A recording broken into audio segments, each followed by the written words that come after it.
The glittering chandelier above the grand ballroom swayed in Rachel Montgomery's vision. $2 million of Swarovski crystal fracturing into kaleidoscope patterns as her knees buckled. 500 faces turned toward the stage. Every CEO, every venture capitalist, every Forbes journalist watching her moment of triumph dissolve into something she couldn't name. The applause still thundered around her, but the sound came from underwater, muffled and distant, as if the entire Westfield Hotel had submerged beneath Lake Michigan while she stood there in her Versace gown, trying to remember how to breathe. 3 months of surviving on protein bars and black coffee had carved her body into angles and edges. 4 hours of sleep per night, 14-hour days, emails answered at 3 in the morning while the rest of Chicago slept. The Prometheus AI project, her masterpiece, her legacy, the algorithm that could read human emotion better than most humans could, had consumed everything she had to give and then demanded more. Standing ovation, they called it. The tech world's golden child unveiling her greatest achievement. Rachel's fingers found the podium's edge, gripping hard enough to hurt, willing the world to stop tilting. The first flutter of panic arrived quietly, a whisper beneath her ribs that said something was wrong. Her heart hammered against her sternum, too fast, irregular, like an engine misfiring. The 12-centimeter Louboutin heels that had cost more than most people earned in a month suddenly felt like stilts, precarious and alien. She'd practiced this speech for weeks, memorized every word, every pause, every gesture designed to project confidence and vision. But now the words evaporated, leaving only the terrifying awareness that her body was betraying her in front of everyone who mattered. Marcus Sterling stood near the bar, his champagne flute raised in a toast that looked celebratory but carried something else in his eyes. 5 years since he'd walked away. 5 years since he'd told her she cared more about her company than their relationship. And he'd been right. Now he was here, immaculate in his Tom Ford suit, watching her unravel with something that looked almost like satisfaction. Rachel's vision narrowed, the ballroom telescoping into a tunnel of light and shadow. Her assistant Linda materialized at her elbow, whispering urgently about Marcus wanting a private meeting, about investors waiting to congratulate her, about the car service ready to take her to the after-party. The champagne flute slipped from Rachel's fingers before she registered losing her grip. Crystal exploded against Italian marble, the sound sharp and final, cutting through conversation like a gunshot. Heads turned, cameras flashed. The world spun faster, and Rachel's last coherent thought was that she'd just destroyed her reputation in front of the people whose respect had taken a decade to earn. Then the floor rushed up to meet her, and everything went black. Darkness felt like mercy at first, a reprieve from the pressure and the watching eyes. But consciousness returned in fragments, unwelcome and insistent, dragging her back to a reality that made no sense.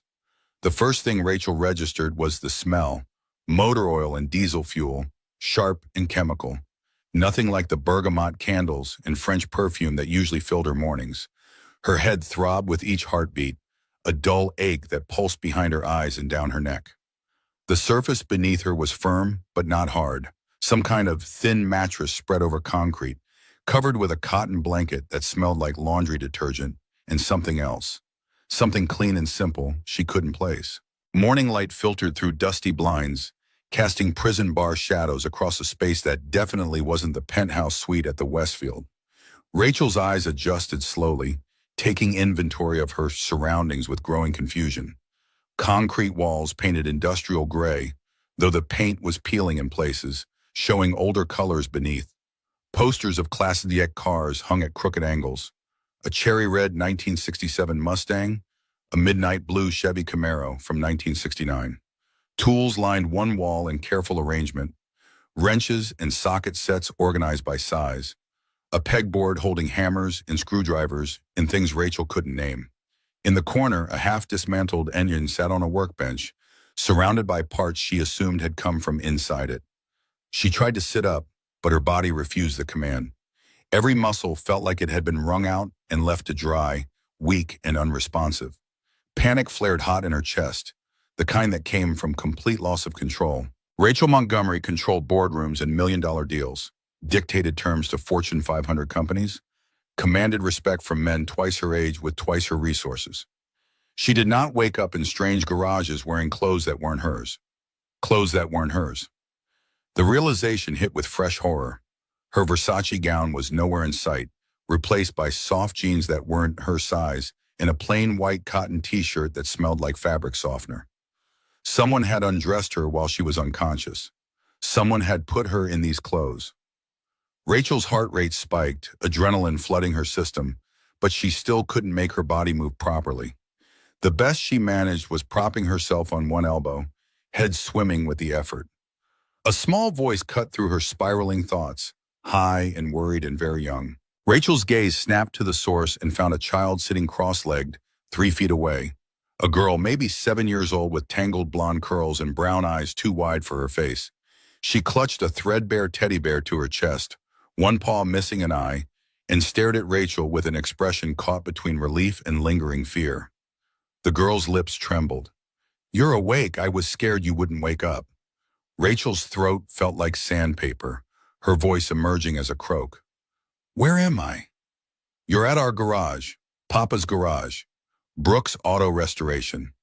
The girl said it like that explained everything, like waking up in a stranger's garage was a perfectly normal Tuesday morning occurrence. Rachel forced herself to focus through the pounding in her skull. "Who are you? Where's your papa?" "I'm Sophie." The girl shifted closer, still cautious. "Papa found you outside last night.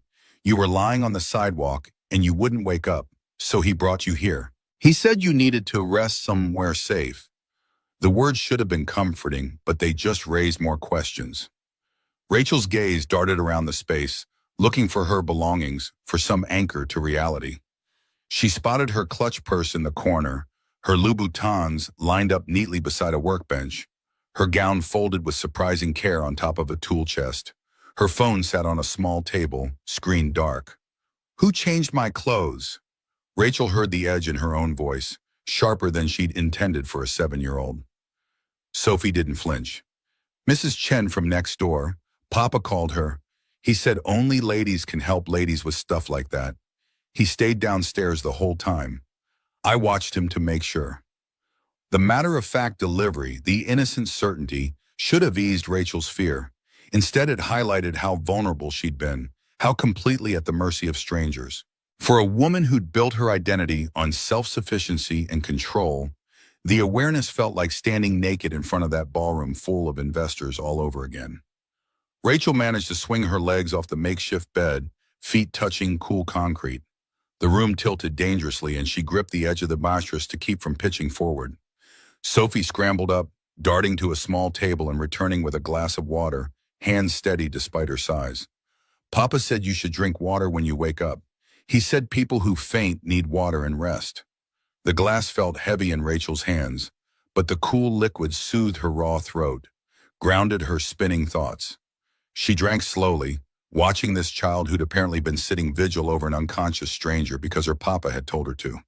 The concern in Sophie's eyes was genuine, uncomplicated by agenda or calculation.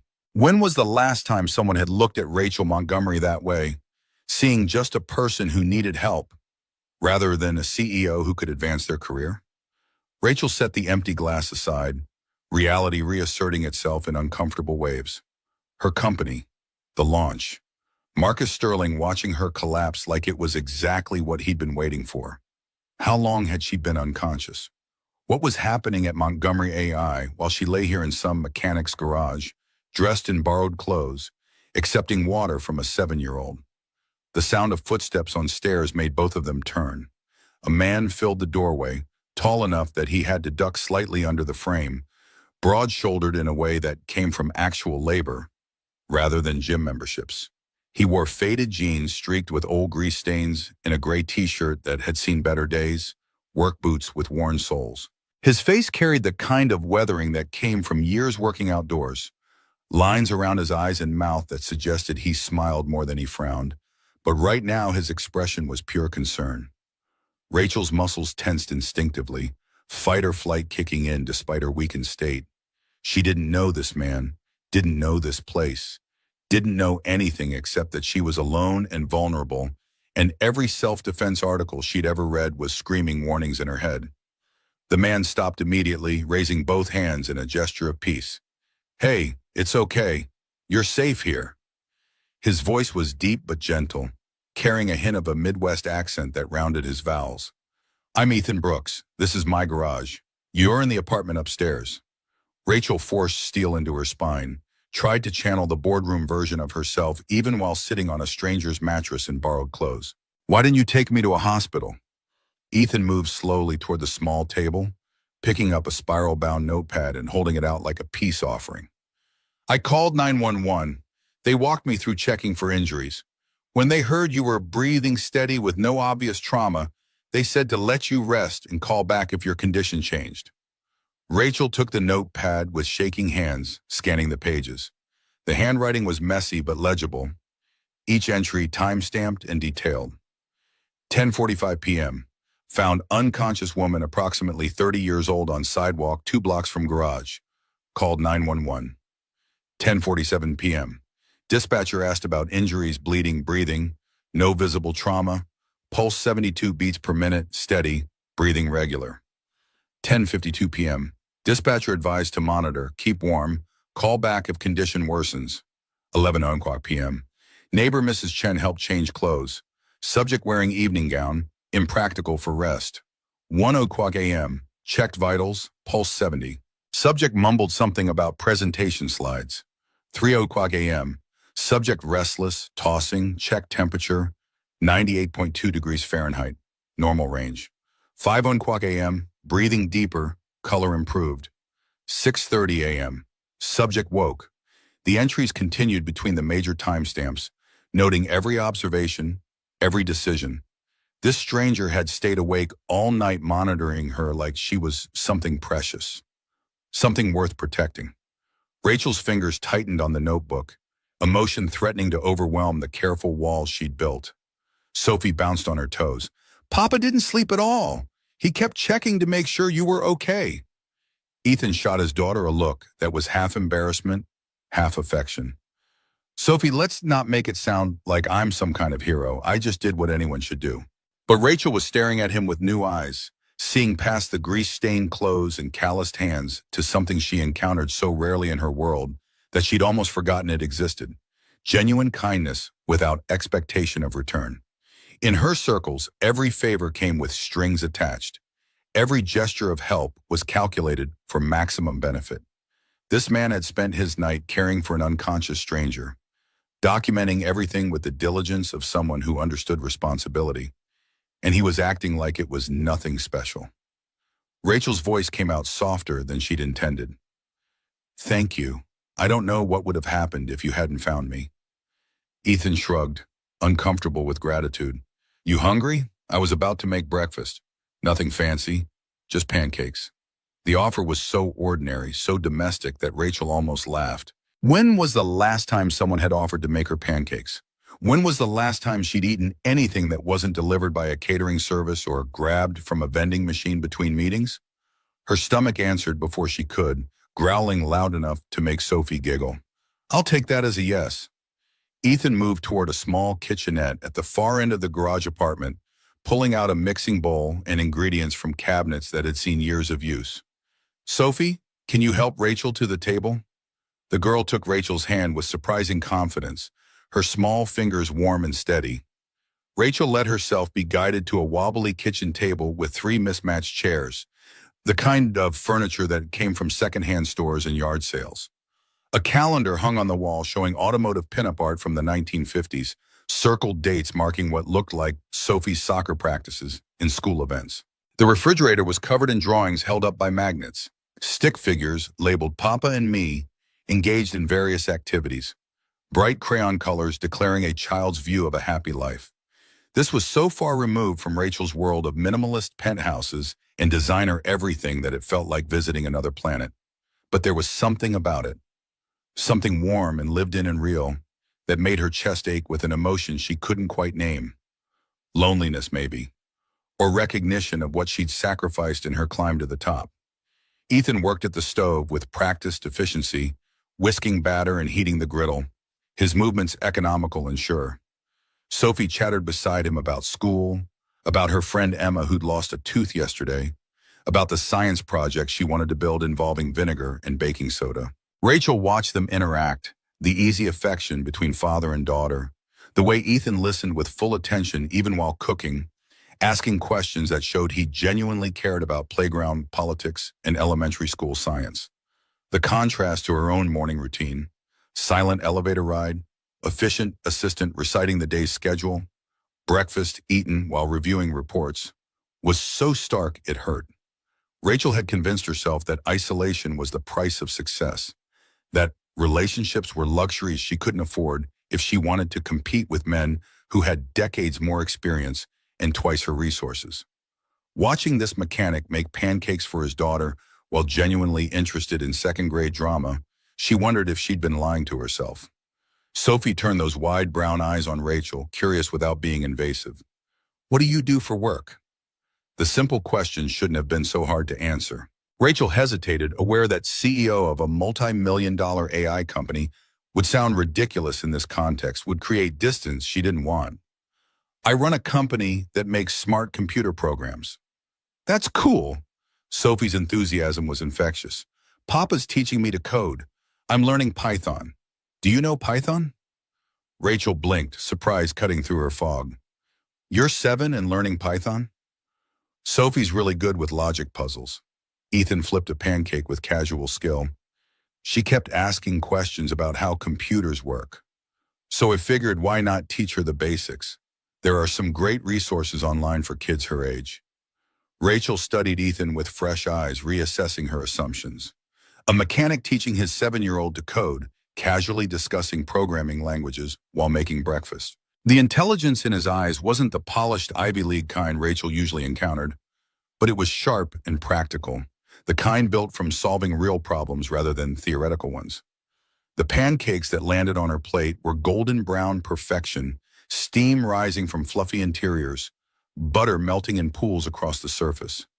Ethan set down a bottle of real maple syrup, the expensive kind that came from actual trees rather than corn syrup factories. And Rachel wondered how a mechanic afforded the good stuff when she usually grabbed whatever was closest in the grocery store. Sophie watched Rachel expectantly, and Rachel realized she was waiting for a verdict. She cut into the pancake, took a bite, and the flavors hit her tongue like a revelation. Not fancy, not complicated, just perfectly made food crafted with care. Better than the $100 brunches at the Ritz-Carlton, better than anything her private chef had ever prepared, because there was something in it that couldn't be bought. Someone giving a damn whether she was fed. Rachel's voice came out thick. "This is the best pancake I've ever had." Sophie beamed like Rachel had just given her the greatest compliment imaginable. Ethan ducked his head, a faint flush coloring his neck, and Rachel caught herself noticing details she shouldn't be noticing. The way his forearms flexed when he lifted the skillet, the small scar above his left eyebrow, the fact that his eyes were the same warm brown as his daughter's, creating an echo between them that spoke of genetics and love and permanence.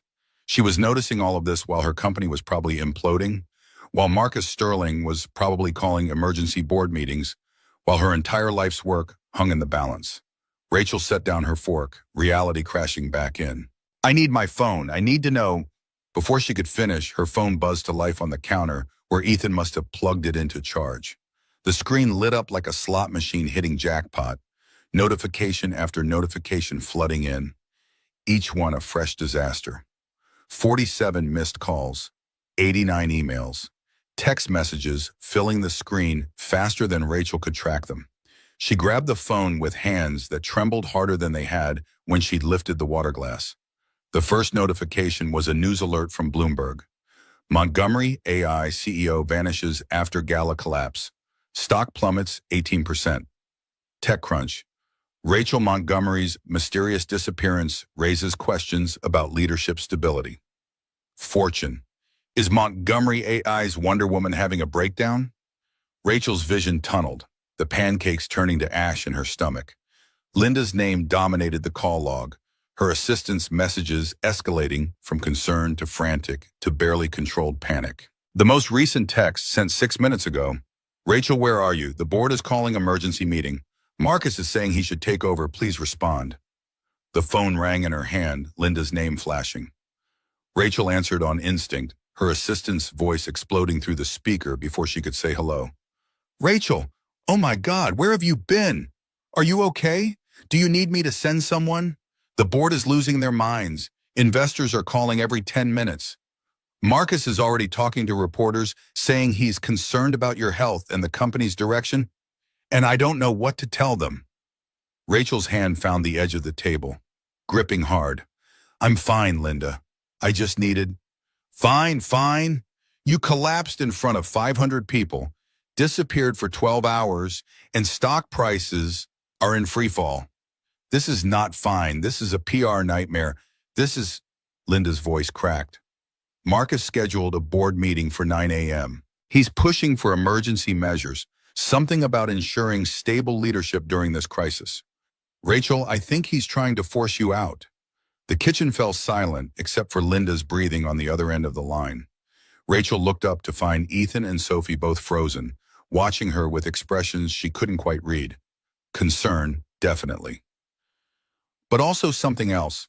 Recognition, maybe, that they were seeing behind the curtain of her carefully constructed life. Ethan kept his voice low, respectful. You're a CEO? Rachel nodded, unable to find words. The distance between Rachel Montgomery of Montgomery AI and the woman sitting at this rickety table in borrowed clothes felt insurmountable. How did you explain that you'd built a multi-million-dollar company from nothing, that you employed 300 people, that your decisions affected lives in markets, in industries, when you currently look like you'd been pulled from a dumpster? Linda was still talking, running through the list of disasters. The Prometheus launch is getting torn apart on social media. People are saying the AI must be faulty if you collapsed right after presenting it. Anderson from the board called it suspiciously timed. I need you back here, Rachel. I need you to fix this. Rachel glanced at the pancakes going cold on her plate, at Sophie's worried face, at Ethan standing by the stove with his spatula still in hand. She thought about the penthouse waiting for her downtown, the sterile office with its view of Lake Michigan, the conference room where Marcus Sterling was probably already setting up his coup. She thought about the careful notation in Ethan's logbook, the hours he'd spent monitoring her while she was vulnerable, the simple act of making breakfast without asking for anything in return. The words came out before she'd consciously decided to say them. Linda, tell the board I'm taking a personal day. Silence, then. A personal day. You want me to tell the board that while the company is in crisis and Marcus is staging a takeover, you're taking a personal day? Tell them I'll address everything tomorrow, 9 a.m. sharp. I'll have solutions. Rachel kept her voice steady despite the terror churning in her gut. And Linda, I haven't taken a day off in 4 years. One day won't kill them. She ended the call before her assistant could respond, before she could second-guess the insane decision she'd just made. The phone immediately started buzzing again, but Rachel turned it face down on the table, cutting off the outside world. Ethan raised an eyebrow. That sounded important. It is. Rachel met his gaze. But so is this, whatever this is. Sophie tilted her head, processing something beyond her years. Papa says important people are usually mean, but you're nice. Ethan flushed. Sophie, that's not what I meant. Rachel laughed, the sound surprising her with its genuineness. It's okay, she's not wrong. A lot of important people are mean. I've been mean. The admission tasted like freedom. I've been so focused on being successful that I forgot how to be human. You seem pretty human to me. Ethan's voice carried warmth that had nothing to do with the stove. You fainted. You needed help. You're sitting here eating pancakes with people you just met. That's about as human as it gets. The kindness in his words nearly broke her. Rachel felt tears prickling behind her eyes and forced them back through sheer will. She didn't cry. CEOs didn't cry over pancakes and simple observations from mechanics who were probably kinder than anyone she'd encountered in a decade of business dealings. Sophie reached across the table, her small hand covering Rachel's. It's okay to be sad sometimes. Papa says feelings aren't bad, they just are. Rachel looked at this child, this complete stranger who was offering comfort with the unconscious generosity of someone who'd been taught that caring was normal, that helping was what people did.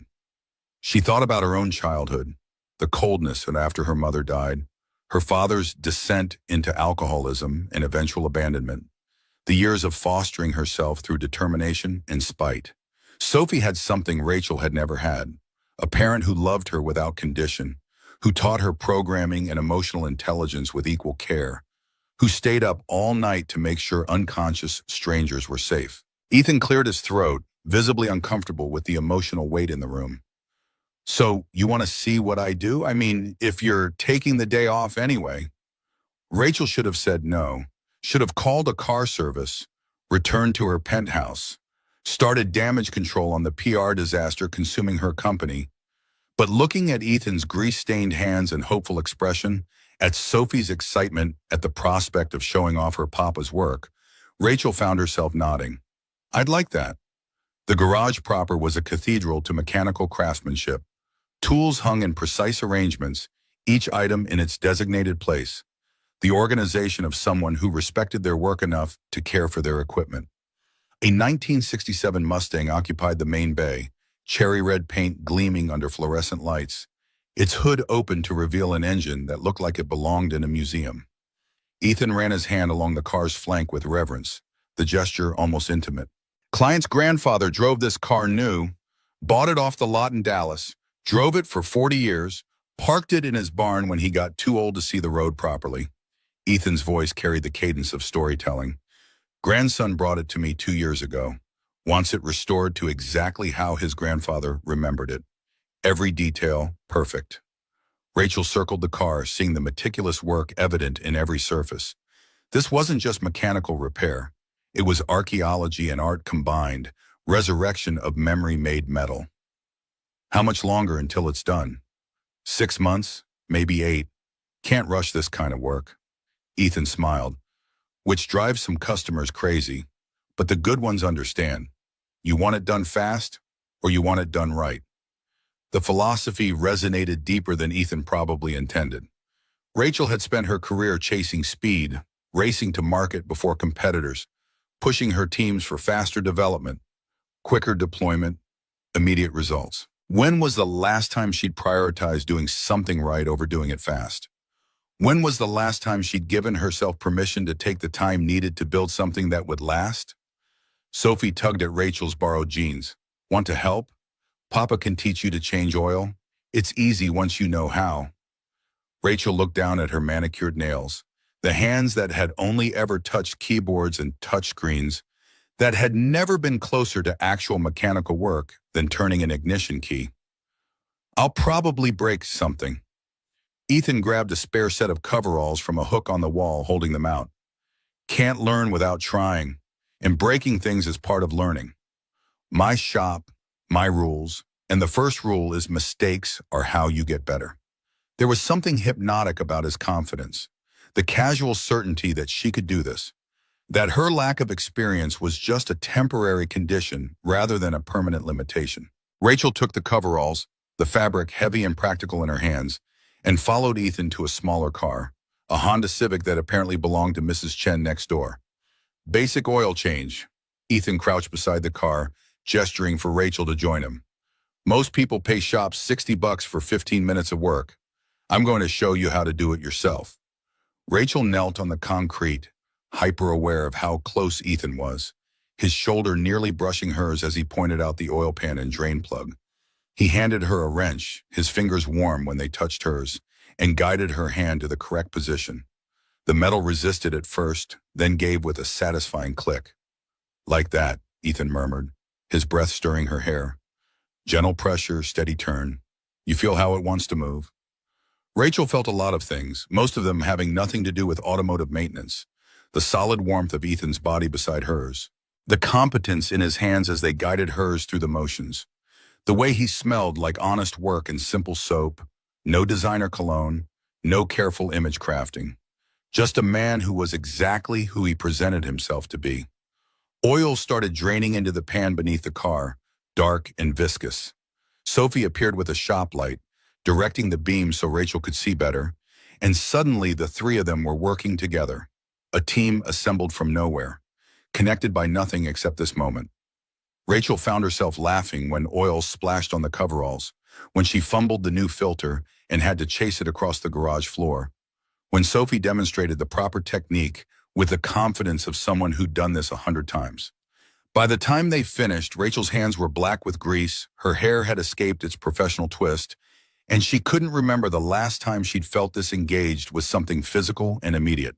Ethan showed her where the heavy-duty soap lived, standing beside her at the industrial sink while they both scrubbed their hands clean. Their shoulders bumped, and neither of them moved away. "You're good at this." Ethan's voice was quiet enough that Sophie, examining the Mustang across the garage, couldn't hear. Taking instruction, staying patient when something doesn't work the first time.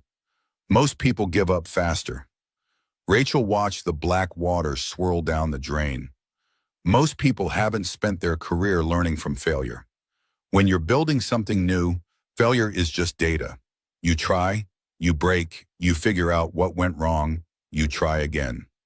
That how you built your company? That's how I built everything.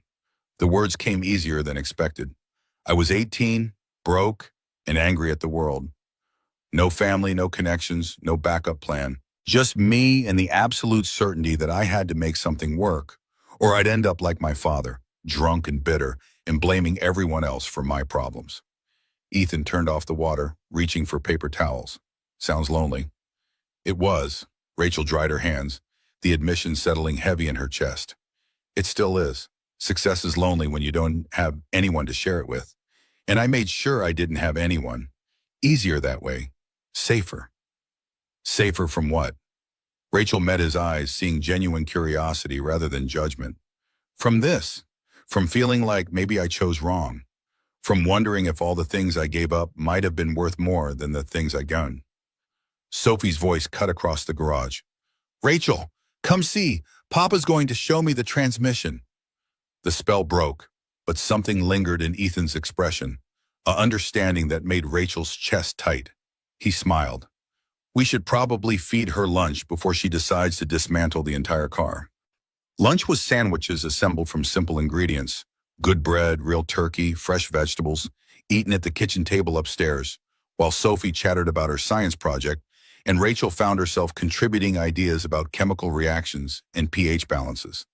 The conversation flowed easy and unpretentious. No networking, no subtle status games, just three people sharing food and ideas. Rachel's phone buzzed periodically, a reminder of the world waiting beyond this garage, but she ignored it. Each call she didn't answer felt like an act of rebellion, a declaration that Rachel Montgomery, the CEO, didn't have to consume every moment of Rachel Montgomery, the person. Linda would handle the immediate fires. The board would survive without her for 12 hours. And Marcus Sterling could wait for her response, could wonder what she was planning, could sweat a little about what kind of counterattack she might be preparing. The thought of Marcus brought a twist of anger and something darker.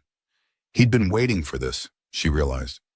Waiting for her to stumble, to show weakness, to give him an opening to claim he'd been right all along when he'd told her she cared more about work than their relationship. The truth was, he'd wanted her to care more about him than her dreams, to make herself smaller so he could feel bigger. She'd chosen her company, and he'd never forgiven her for it. Now he was circling like a vulture, ready to pick apart the life's work she'd built from nothing. The violation of it, the calculated cruelty, made Rachel want to throw something, or fight back in ways that would probably be satisfying but ultimately counterproductive. Ethan must have seen something in her expression. "You okay?" "Just thinking about my ex-fiancé trying to steal my company while I'm eating sandwiches with people I met this morning." Rachel laughed, the sound slightly unhinged. "This is possibly the worst business decision I've ever made. And I'm an AI specialist. I've made some spectacularly bad algorithms in my time." "Is that what this is?" Ethan's voice was careful. "A business decision?" Rachel looked at him, really looked, seeing past the surface to the person underneath. A man who'd stayed up all night monitoring a stranger's vital signs, who taught his daughter coding and emotional intelligence with equal dedication, who took 2 years to restore a car because doing it right mattered more than doing it fast, who was looking at her like she was a person worth knowing rather than a resource to exploit. "No," Rachel said quietly, "this is definitely not a business decision." Sophie finished her sandwich and disappeared to work on homework, leaving Rachel and Ethan alone at the table with the wreckage of their meal between them. The afternoon light slanted through the windows, golden and warm, painting everything in shades that felt suspended outside normal time. Ethan broke the silence. "Can I ask you something?" "Sure." "Why'd you really stay? You could have gone back hours ago, fixed your crisis, but you're still here." Rachel traced patterns in the condensation on her water glass. "Honestly, I don't know. Maybe because this is the first place in years where people look at me and don't want something. Don't need me to be brilliant or strategic or in control. You just let me be tired." "You are tired." Ethan's observation was gentle. "You're exhausted. I could see it when you woke up. Whatever you've been doing to yourself, it's not sustainable." "Nothing about my life is sustainable." The admission tasted like defeat and relief mixed together. "I built a company on being smarter and faster and more driven than everyone else. I sacrificed sleep and health and relationships because that's what it took to compete with men who had every advantage I didn't. And it worked. I won. But now I'm standing at the top of this mountain I climbed, and I'm so tired I can barely stay upright, and I can't remember why I wanted to be here in the first place." Ethan reached across the table, his hand covering hers, calloused palm warm against her skin. "Maybe you needed to climb it to figure out it wasn't where you wanted to be." Rachel's laugh came out watery. "That's a really expensive lesson. 14 years and several $1,000,000 expensive. So what are you going to do about it?" The question hung in the air, genuine and without easy answer. Rachel thought about her penthouse with its minimalist furniture and temperature-controlled wine cellar, about her office with its Herman Miller chair and abstract art chosen by a decorator, about the carefully curated life she'd built that looked impressive in magazine profiles but felt empty every time she came home to silence. Then she thought about this garage apartment with its mismatched furniture and child's drawings on the refrigerator, about eating pancakes with people who cared whether she'd slept enough, about the way Sophie had taken her hand without hesitation, offering comfort like it was the most natural thing in the world, about Ethan's quiet competence and the way he looked at her like she was worth more than her last quarterly earnings report. "I don't know," Rachel admitted, "but I think I want to figure it out." They sat like that for a while, hands linked across the table, afternoon stretching into evening. Sophie reappeared eventually, demanding they all go to the park because it was nice out and she wanted to show Rachel her soccer skills. Ethan looked to Rachel like he was giving her an out, permission to leave without awkwardness, but Rachel found herself nodding. The park was 3 blocks away, a neighborhood green space with worn playground equipment and basketball courts where teenagers ran pickup games. Sophie grabbed a soccer ball from the apartment and demonstrated her dribbling technique, showing off the moves her coach had taught her, narrating her own play-by-play like a sports announcer. Rachel and Ethan stood on the sideline watching, and Rachel couldn't remember the last time she'd spent an afternoon doing absolutely nothing productive. It felt revolutionary. Sophie eventually convinced Rachel to try kicking the ball, giggling when Rachel's first attempt sent it rolling pathetically 3 feet. But she kept trying, and Ethan joined in, showing her the proper form, and suddenly they were all running around like idiots, laughing too hard to breathe, completely unconcerned with looking dignified. Rachel Montgomery, CEO of Montgomery AI, featured in Forbes and Fortune, chased a soccer ball across patchy grass while a 7-year-old trash-talked her skills and a mechanic offered coaching tips. Someone probably took a photo. It would probably end up on social media. She'd probably have to deal with more headlines about her stability and decision-making. She couldn't bring herself to care. When the sun started setting, painting the sky in oranges and purples, they walked back to the garage. Sophie held Rachel's hand the whole way, chattering about school and friends and the upcoming science fair, and Rachel felt something crack open in her chest, some long frozen place starting to thaw. Back at the apartment, Ethan started dinner, pasta with sauce from a jar, nothing fancy, while Sophie showed Rachel her coding project on a battered laptop. The program was simple, a text-based adventure game, but the logic was sound and the story creative. Rachel found herself offering suggestions, talking through debugging strategies, and Sophie absorbed it all with the focused intensity of someone who genuinely loved learning. Over dinner, Rachel's phone buzzed one more time. She glanced at the screen and saw Marcus Sterling's name. Against her better judgment, she answered. Rachel, Marcus's voice oozed false concern. Everyone's worried about you. Where are you? I'm fine, Marcus. Taking some personal time. Personal time? He laughed, the sound sharp. The company's imploding, and you're taking personal time. Very responsible. Rachel felt Ethan and Sophie both watching her, felt the comfortable warmth of the evening threatened by the ice in Marcus's tone. What do you want, Marcus? I want to help you, Rachel. I want to save the company we started together before your instability destroys it completely. We didn't start Montgomery AI together. I started it. You happened to be there for the first year before you decided my ambition was threatening your ego. Silence on the line, then Marcus's voice dropped. Dangerous. I'm giving you 24 hours, Rachel. Come back, work with me to stabilize things, or I'm calling an emergency board meeting to address leadership concerns. Your choice. The call ended before Rachel could respond.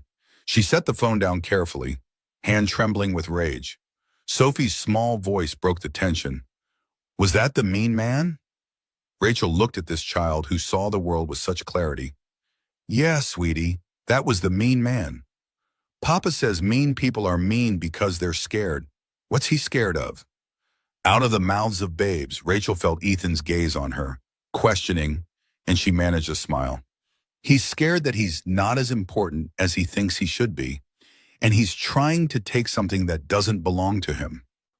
You should fight back, Sophie said with the absolute certainty of someone who'd never doubted her right to defend herself. Papa says you should always stand up to bullies. Ethan ran a hand through his hair. Sophie, it's more complicated than... Is it? Rachel interrupted, surprising herself. Is it more complicated? Marcus is trying to bully me out of my own company. Sophie's right. I should fight back. Ethan studied her face. Sounds like you've got a plan forming. Rachel thought about Marcus, about the board, about the 1,000 ways this could go wrong.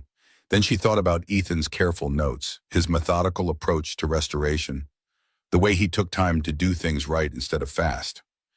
I might, but I need to think it through, make sure I'm not just reacting emotionally. Emotions aren't bad, Ethan said, echoing his daughter. They're just information. What are yours telling you? Rachel looked around the small apartment at the evidence of a life built on care and presence rather than accumulation and achievement. They're telling me I'm tired of being afraid, tired of sacrificing everything for a company that a man like Marcus thinks he can just take because I dared to be human for 12 hours. So don't let him. Ethan's voice was steady, certain. You built that company. You know what it needs. Trust that. The simplicity of it nearly broke her. Trust herself. When was the last time Rachel had trusted her own judgment without second-guessing, without running endless scenarios, without paralysis by analysis? She'd spent so long trying to be perfect, to never show weakness, that she'd forgotten she was allowed to be both strong and tired, both capable and in need of help. After dinner, Sophie insisted they watch a movie, some animated thing about talking cars that Rachel would normally have dismissed as beneath her interest. But curled on the worn couch was Sophie leaning against her shoulder, and Ethan's presence solid on her other side, Rachel found herself actually enjoying it. The simple plot, the easy humor, the uncomplicated message about friendship and loyalty. Sophie fell asleep before the credits rolled, her head heavy on Rachel's lap. Ethan carefully lifted his daughter, carrying her to bed, and Rachel sat alone in the living room, surrounded by evidence of a life so different from her own, it felt like visiting another dimension. Ethan returned, settling back on the couch with a respectable distance between them. She likes you. I like her too. Rachel touched the spot where Sophie's head had rested. She's amazing. You're doing an incredible job with Owen. Thanks. Ethan's voice was quiet. It's not always easy. Her mother left 3 years ago. Decided being married to a mechanic wasn't the life she'd signed up for. She wanted someone with ambition, someone who was going to be somebody. Rachel heard the old pain beneath the casual delivery. You are somebody. You're Sophie's father. You're a craftsman. You're a man who helps strangers without expecting anything in return. Try telling that to my ex-wife. Ethan's smile was crooked. She made it pretty clear I wasn't enough. Wasn't successful enough, ambitious enough, impressive enough. Rachel shifted closer, drawn by shared understanding. Marcus told me the same thing in reverse, that I was too ambitious, too focused on success, that I'd never be satisfied with just being his wife. Like success and love were mutually exclusive. Are they? The question hung between them, heavy with possibility. Rachel thought about her empty penthouse, about years of prioritizing meetings over relationships, about the careful distance she maintained to protect herself from distraction and vulnerability. Then she thought about this afternoon, this evening, the way time had moved differently in this space, measured by conversations and laughter instead of productivity and ROI. I used to think so, Rachel said slowly. I used to think I had to choose, be successful or be loved, be professional or be human. But watching you with Sophie, seeing how you balance work and fatherhood and just being a good person, maybe I was wrong. Ethan turned to face her fully, and Rachel realized how close they were, how easy it would be to close the remaining distance. His eyes were warm in the dim light, searching her face for something she wasn't sure she was ready to name. Rachel, he started, voice rough. I don't know what this is, what's happening here, but the sound of a car door slamming outside cut him off. Then another, footsteps on the stairs, deliberate and heavy. Ethan frowned, moving to the door, and Rachel's stomach dropped as she recognized the figure ascending through the small window. Marcus Sterling, perfectly dressed even at 9 p.m., fury radiating from every line of his body. Ethan opened the door before Marcus could knock, physically blocking the entrance with his larger frame. Can I help you? Marcus's gaze flicked over Ethan with barely concealed contempt before landing on Rachel behind him. Rachel, what the hell are you doing here? Rachel stood, forcing herself to project confidence despite the borrowed clothes and disheveled hair. That's really none of your business, Marcus. Marcus pushed past Ethan, who allowed it with visible reluctance, entering the small apartment like he owned it. You disappear for 16 hours, ignore everyone trying to reach you, and you're hiding out in some mechanic's garage? This is insane, Rachel. This is proof you're not fit to lead the company. Ethan moved to stand beside Rachel, not touching, but present, supportive. I think you should leave. Marcus finally looked at him properly, taking in the work-worn hands and simple clothes, the modest apartment with its evidence of ordinary life. And who exactly are you to tell me anything? I'm the person whose home you just barged into without invitation. Ethan's voice stayed level, but steel ran underneath. Rachel's a guest here. You're not. A guest, Marcus laughed, the sound cruel. Is that what we're calling it?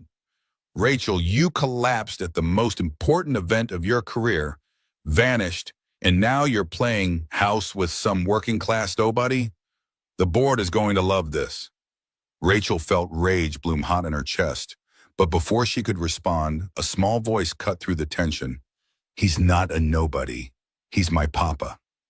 Sophie stood in her bedroom doorway in pink pajamas, eyes red from sleep but fierce with protective anger. And you're the mean man who made Rachel upset.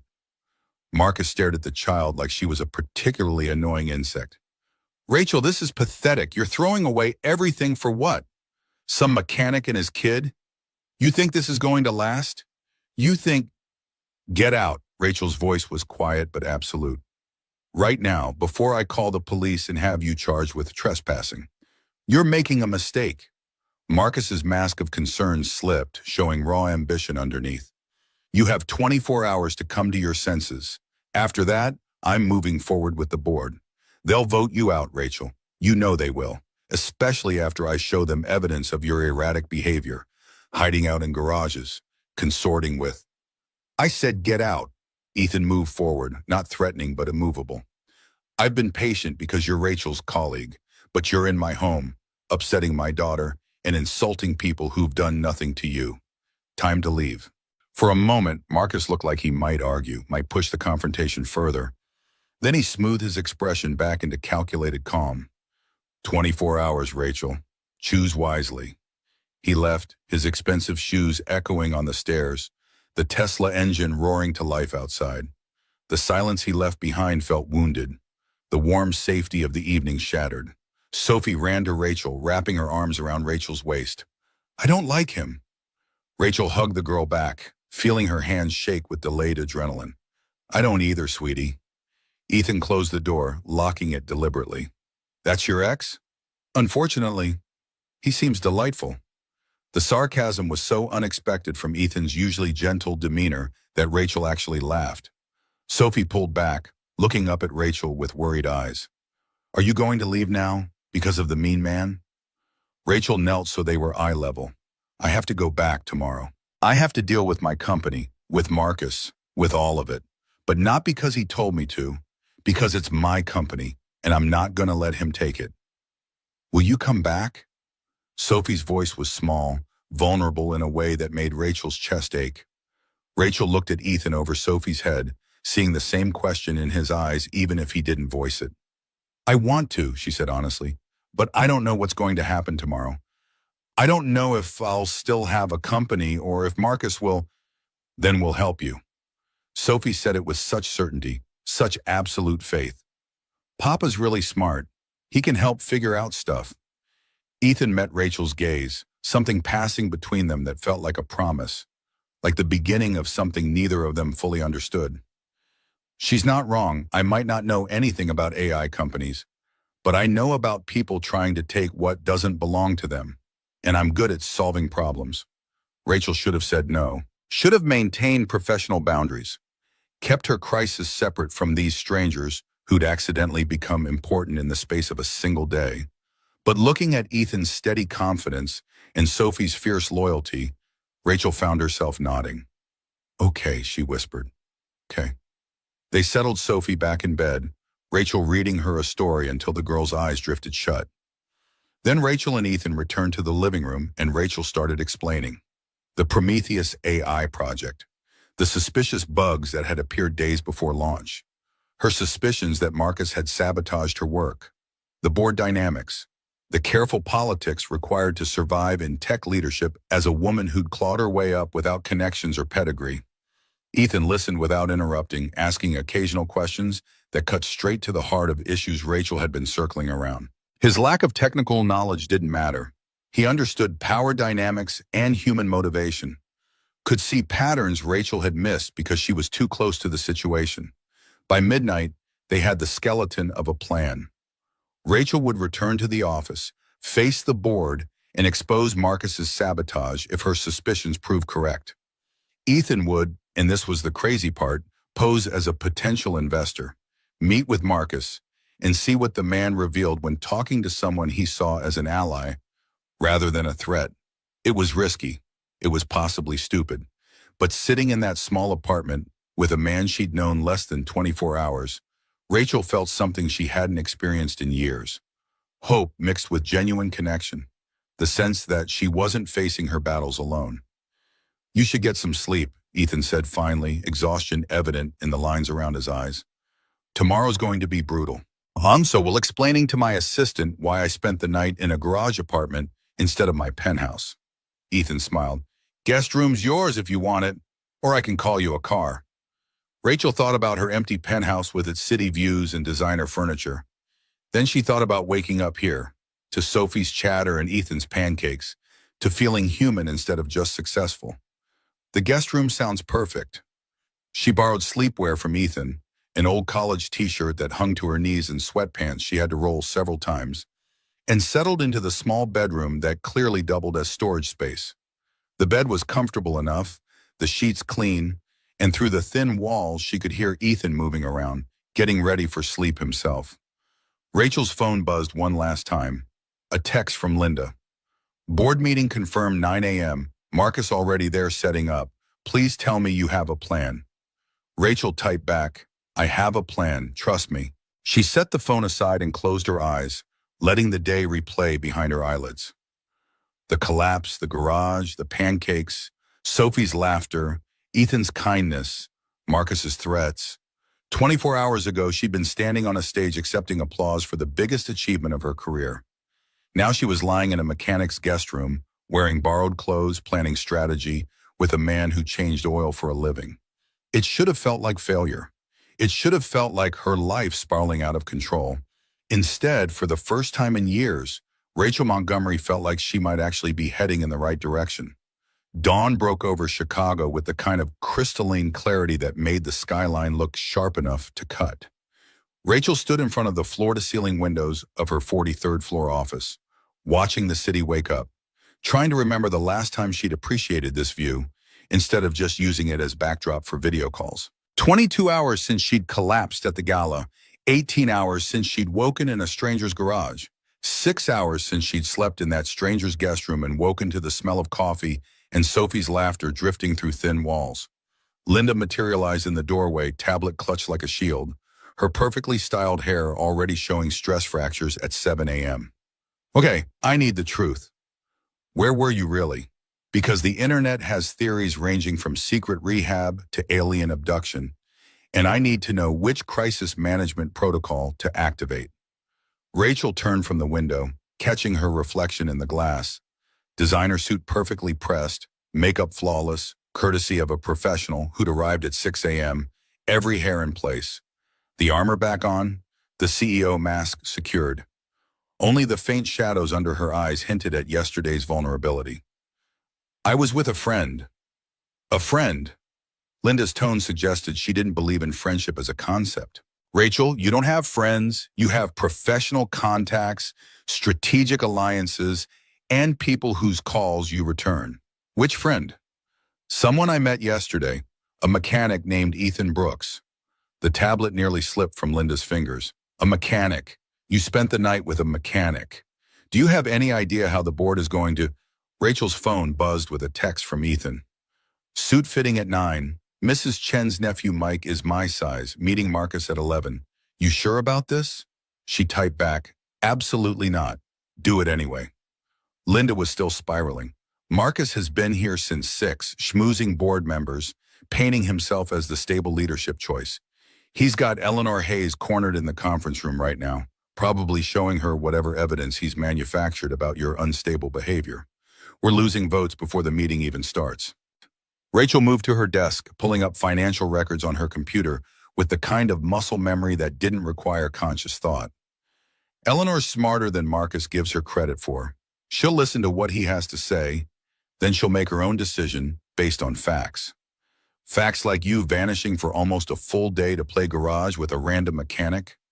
The words stung more than they should have, maybe because they reduced something profound to something trivial. Rachel kept her voice level. Facts like Marcus having legacy access to our code repository from when we were engaged. Facts like the Prometheus bugs appearing 3 days before launch in code sections only someone with administrator privileges could access. Facts like IP logs showing access from Marcus's personal VPN at 2:30 a.m. the night before the gala. Linda's jaw went slack. You have proof he sabotaged the project? I have circumstantial evidence. Tim's been running shadow backups of the repository since he got suspicious last month. Every code change logged with user fingerprints and timestamps. Rachel pulled up the files, watching Linda's eyes widen as she scrolled through the data. Marcus thought he was clever, using old credentials we'd forgotten to revoke, but he left digital footprints everywhere once you know where to look. Linda's fingers flew across her tablet. This is enough to destroy him. We present this to the board. He's finished. Except it's also proof I was negligent about security protocols.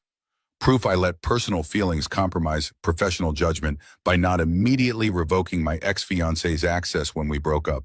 Marcus will spin it that way, say I'm unstable and careless. Rachel closed the files. We need more than code logs. We need him on record admitting what he did. How do you get a confession from someone who knows he's being investigated? Rachel thought about Ethan in borrowed formal wear, preparing to walk into a meeting with a man who despised everything he represented. You send someone Marcus would never suspect. Someone he'd see as too insignificant to pose a threat. Linda's eyes narrowed. The mechanic. He's more than that. Rachel heard the defensiveness in her own voice and didn't try to hide it. He's observant, intelligent, and capable.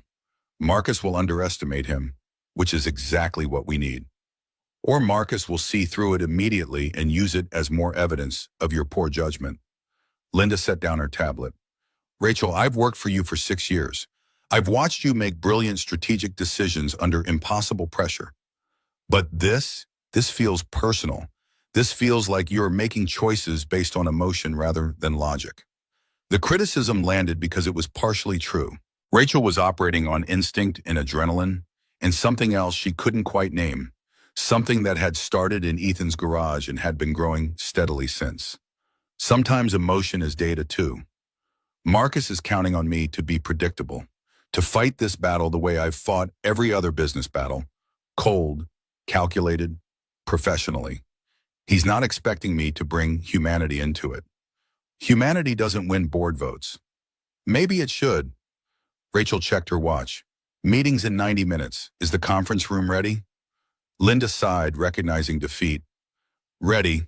And Rachel, whatever you're planning, I hope it works, because if it doesn't, we're both updating our resumes by lunch. The 2 hours before the board meeting crawled by with agonizing slowness.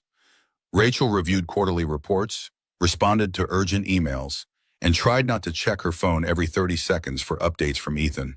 He was getting into position, meeting Marcus at some overpriced bar downtown, where venture capitalists went to see and be seen. The plan was simple in theory: pose as Jack Peterson, a Texas investor interested in AI applications for oil and gas. Let Marcus talk himself into revealing information. Record everything. In practice, the plan had approximately 7,000 ways to fail catastrophically. Tim appeared in her doorway at 8:30, looking like he hadn't slept. Ms. Montgomery, I need to tell you something before the meeting. Rachel gestured him in, noting the way his hands shook as he sat. What's wrong? Marcus called me last night, threatened me. Tim's voice cracked on the last word. He said if I brought up the code discrepancies, if I said anything about his access or the bugs, he'd file a lawsuit against me personally for defamation. And he'd make sure charges were brought against my wife for some HR violation at her company. He knows our daughter, Rachel. He said it specifically, like he wanted me to know he could reach my family. Rage flooded Rachel's system, hot and clarifying. He threatened your child. Not explicitly, but the implication was clear. Tim wiped his eyes. I have the shadow backup ready to present. But I need to know, are you sure we can protect my family if this goes south? Rachel thought about Sophie sleeping peacefully in her purple bedroom, about Ethan's fierce protectiveness, about what it meant to be responsible for someone who couldn't defend themselves. I promise you, Tim, if Marcus tries anything against your family, I will use every resource I have to destroy him. Legally, professionally, socially, he won't know what hit him. Okay. Tim took a shaky breath. Okay, then I'm with you. Let's take him down. After Tim left, Rachel stood at her window again, watching Lake Michigan glitter in morning sun. Her phone buzzed, Ethan checking in from outside the bar where Marcus was already holding court. Showtime. Wish me luck. She typed back, you don't need luck. Just be yourself. That's enough. 3 dots appeared, disappeared, appeared again. Finally, nobody's ever said that to me before. Rachel's chest tightened with something that felt dangerous and necessary all at once. She wanted to tell him to be careful, to back out if things felt wrong, to know that he'd already done more than she had any right to ask. Instead, she sent, Sophie says you're the best. I believe her. The response came immediately. Now I have to live up to a 7-year-old's expectations. No pressure. Rachel smiled despite everything, tucking the phone away as Linda appeared to escort her to the conference room. Time to face the board, face Marcus, and either reclaim her company or watch it get taken by a man who saw sabotage as acceptable business strategy.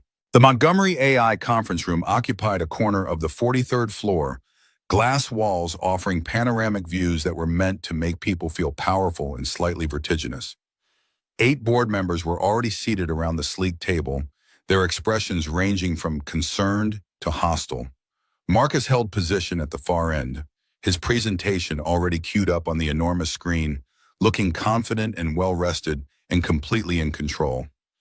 Eleanor Hayes caught Rachel's eye as she entered, her 65-year-old face unreadable behind designer glasses.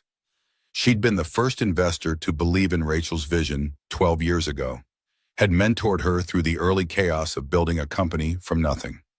Her opinion carried weight with the other board members, and Marcus knew it.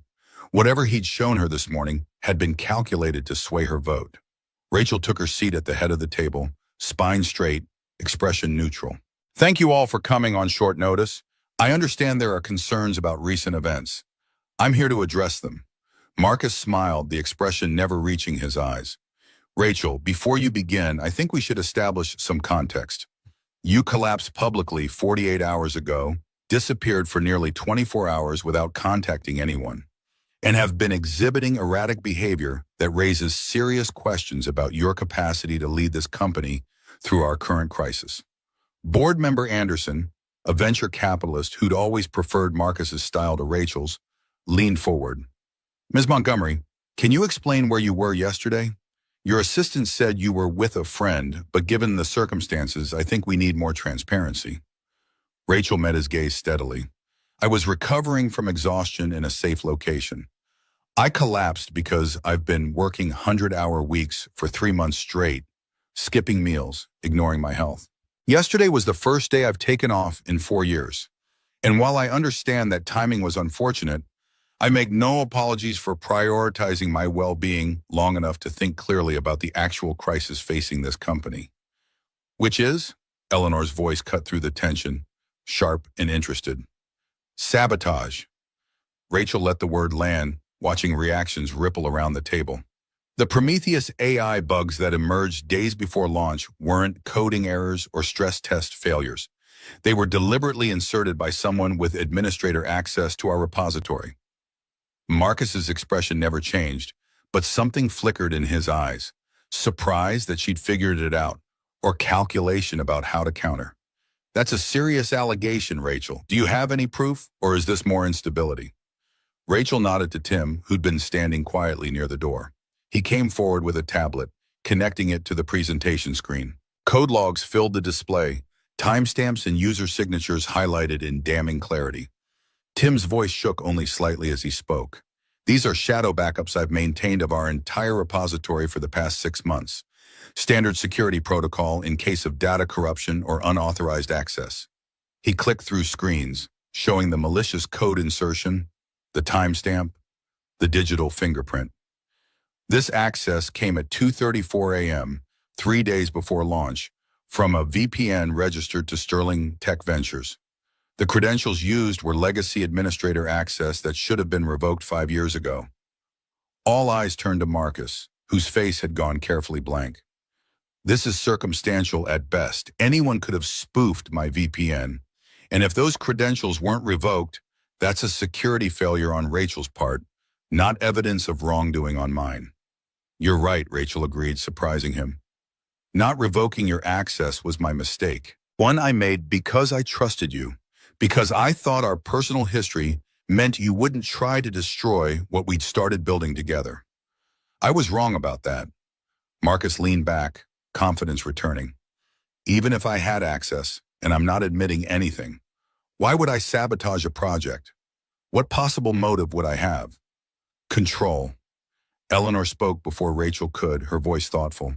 You approached me this morning, Marcus, with concerns about Rachel's leadership. Suggested you'd be willing to step in as interim CEO while she recovered. Very generous offer, almost suspiciously so, given that you've spent 5 years building a competing firm. Marcus's smile tightened. I was offering to help an ex-colleague in crisis. If that's suspicious, then I'm guilty of caring too much. Rachel's phone buzzed in her pocket, Ethan's signal that he was starting his meeting with Marcus.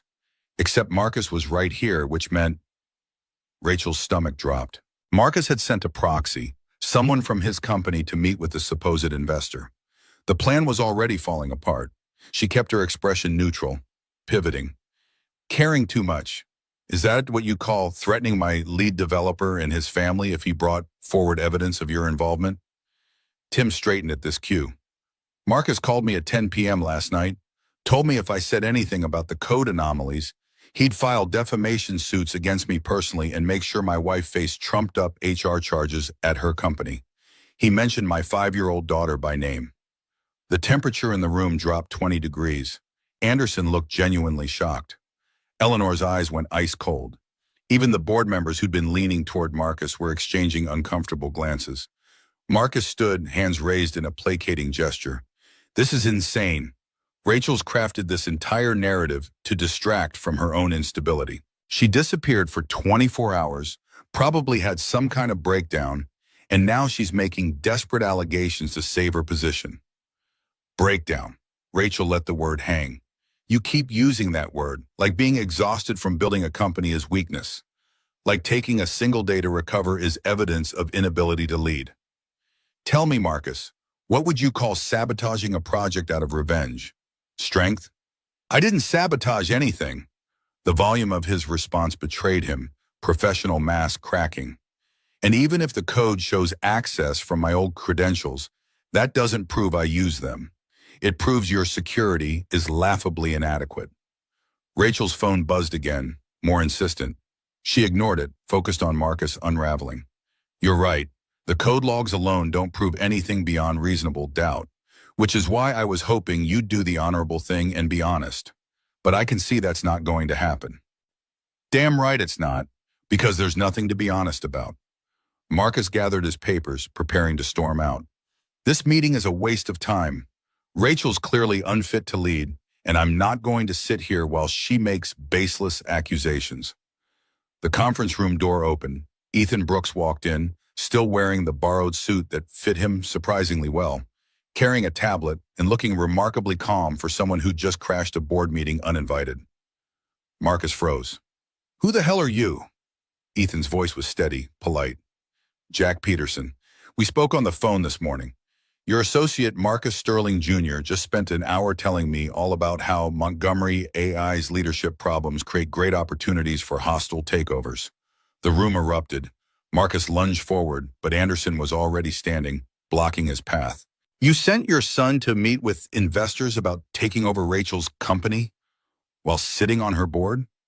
Ethan continued, unflappable. He was very informative. Explained how his father, that would be you, I assume, had been planning this for months, sabotaged the AI launch to create doubt about Ms. Montgomery's competence, then positioned himself as the stable alternative. Your son called it strategic intervention and said the family business was going to benefit significantly from acquiring Montgomery AI assets at a discount. Marcus's face had gone from red to purple. That's hearsay, lies from someone Rachel obviously paid to. Ethan held up the tablet. I recorded the whole conversation. Your son was very proud of the plan, talked about it in detail, assuming I was a friendly investor interested in participating. He looked at Rachel for the first time since entering, something warm in his eyes that had nothing to do with the corporate warfare happening around them. Seemed like information the board should hear before making any decisions about leadership. Eleanor took the tablet from Ethan, her expression thunderous as she listened to the recording. Marcus Jr.'s voice came through clearly, young and arrogant and stupid. My dad's brilliant, really. He knew exactly which code to corrupt to make it look like stress test failure instead of deliberate sabotage. And Montgomery was so predictable, pushing herself to exhaustion right on schedule. The recording continued, Marcus Jr. bragging about stock manipulation, about board members who'd been subtly influenced, about the eventual plan to strip Montgomery AI for parts and integrate the valuable tech into Sterling Ventures. Every word, another nail in Marcus Sterling Sr.'s coffin. Marcus made one last desperate play. That's my son, not me. I can't be held responsible for his interpretation of, he specifically says my dad knew and we planned repeatedly throughout. Eleanor's voice could have frozen helium. Marcus, you've committed corporate espionage, sabotage, and conspiracy to defraud shareholders. I'm calling for an immediate vote to remove you from this board and pursue criminal charges. The vote was 9-0. Marcus stood in the middle of the conference room, everything he'd schemed for crumbling around him, and Rachel felt nothing but tired relief. Not triumph, not satisfaction, just the bone-deep exhaustion of someone who'd been fighting so long, she'd forgotten what peace felt like. Security escorted Marcus out, his threats and protests fading as the elevator doors closed. The remaining board members clustered around Ethan, asking questions about how he'd gotten Marcus Jr. to confess, praising his investigative work. Ethan handled the attention with the same unflappable calm he'd brought to teaching Rachel how to change oil, answering questions politely, but keeping his eyes on her, checking wordlessly if she was okay. Rachel waited until the board members finally dispersed, Eleanor squeezing her shoulder and murmuring something about resilience and strength that Rachel was too overwhelmed to fully process. Linda was already on the phone with lawyers, beginning the process of pressing charges. Tim looked like he might cry from relief. When the room finally cleared, only Ethan remained, loosening the tie that clearly made him uncomfortable. So, that happened. Rachel laughed, the sound verging on hysterical. You just crashed a board meeting and took down a corporate saboteur in a borrowed suit. Mrs. Chen's nephew Mike says I can keep it. Apparently he's trying to lose weight and this is motivation. Ethan tugged at the jacket. I feel like a fraud. You're the furthest thing from a fraud. Rachel moved closer, aware of the glass walls and the possibility of being seen but not caring. You just saved my company, possibly my career. Definitely my sanity. Pretty sure you saved yourself. I just recorded a conversation with an idiot who didn't know when to stop bragging. Ethan's expression softened. How are you holding up? Rachel opened her mouth to say she was fine, falling back on corporate autopilot, but Ethan's genuine concern made the walls she'd rebuilt this morning feel like poor protection. I'm angry at Marcus for doing this, at myself for not seeing it sooner, at the whole system that makes this kind of behavior seem normal. And I'm relieved. And I'm terrified because now I have to figure out what to do with a company I just realized I'm not sure I want to run anymore. Ethan processed this, not rushing to fill the silence with platitudes. What do you want? I don't know. The admission felt like stepping off a cliff. Yesterday morning I wanted to prove I could build something no one thought I could build. Today I want... She trailed off, unable to finish. Pancakes with Sophie? Ethan suggested, voice gentle with understanding. Time to figure things out without board meetings and corporate sabotage? Rachel managed to smile. That actually sounds perfect. Linda appeared in the doorway, tablet in hand, looking harassed. Rachel, I have 17 interview requests. The legal team needs to brief you on the criminal case against Marcus. And somehow word got out about... She glanced at Ethan, clearly trying to figure out how to phrase it delicately. About your personal life. The internet has opinions. Rachel's stomach sank. What kind of opinions? Linda pulled up her tablet, scrolling through headlines. Oddly supportive, actually. CEO chooses humanity over profit. Rachel Montgomery's mechanic friend helps expose corporate sabotage. There's a weird amount of fan art already. She showed the screen. Someone had drawn Rachel and Ethan as superhero partners, which was both touching and deeply embarrassing. Ethan peered at the drawing. I look way more heroic in that than in real life. Also, when did I get abs like that? Rachel laughed despite everything. The internet works fast. There's also backlash, Linda continued, scrolling to uglier headlines. Montgomery's judgment questioned after romantic involvement with working-class nobody. CEO slumming raises leadership concerns. A few board members from other companies you have relationships with are making noises about her stability and decision-making. The joy drained from Rachel's face. This was what she'd feared, what she'd spent her career trying to avoid. Being seen as less competent because she dared to have personal feelings, to be human in public. The double standard was exhausting. Male CEOs dated, married, divorced, remarried, had affairs, and it was all just boys being boys. Rachel spent 24 hours with someone who'd helped her, and suddenly her judgment was in question. Ethan's expression had gone carefully neutral, the way it had when Marcus had called him insignificant. Maybe I should go. I don't want to cause you more problems. No, Rachel's response came swift and certain. You're not the problem. She gestured at the tablet, the headlines, the toxic ecosystem that punished women for being human. This is the problem, and I'm tired of pretending it's acceptable. Linda's eyes widened. Rachel, what are you thinking? I'm thinking I'm going to do what I should have done yesterday. Tell the truth. All of it. Rachel pulled out her phone, calling the head of their PR department. Schedule a press conference for this afternoon. I'll be making a statement about the sabotage and about my personal life. And Linda, get the legal team to draft documents promoting Tim to CTO and reorganizing my role to include actual work-life balance. You're restructuring now in the middle of a crisis? Linda looked torn between admiration and horror, especially now. Because part of why Marcus's sabotage worked was that I was too exhausted to catch security vulnerabilities, too focused on being superhuman to notice someone was actively trying to destroy my work. Rachel looked at Ethan, finding strength in his steady presence. I built this company by sacrificing everything else. Maybe it's time to build it differently. The press conference was set for 3 p.m., which gave Rachel 4 hours to prepare, review legal documents, coordinate with Tim and the executive team, and generally ensure Montgomery AI would survive the next wave of publicity. Ethan spent most of that time in her office, sitting quietly on the couch while she worked, occasionally offering observations that had nothing to do with technology and everything to do with human psychology. You're pacing, he noted, as Rachel made her fifth circuit around the office. You always pace when you're nervous? Rachel stopped mid-stride. How would you know that? You've known me for 2 days. Watched you in the garage yesterday when Marcus called. Same pattern, 5 steps, turn, 5 steps back. Your left hand clenches when you hit step 3. Ethan smiled. Mechanic training. You learn to observe patterns, notice when something's off. And what's your diagnosis, Dr. Brooks? What's off with me?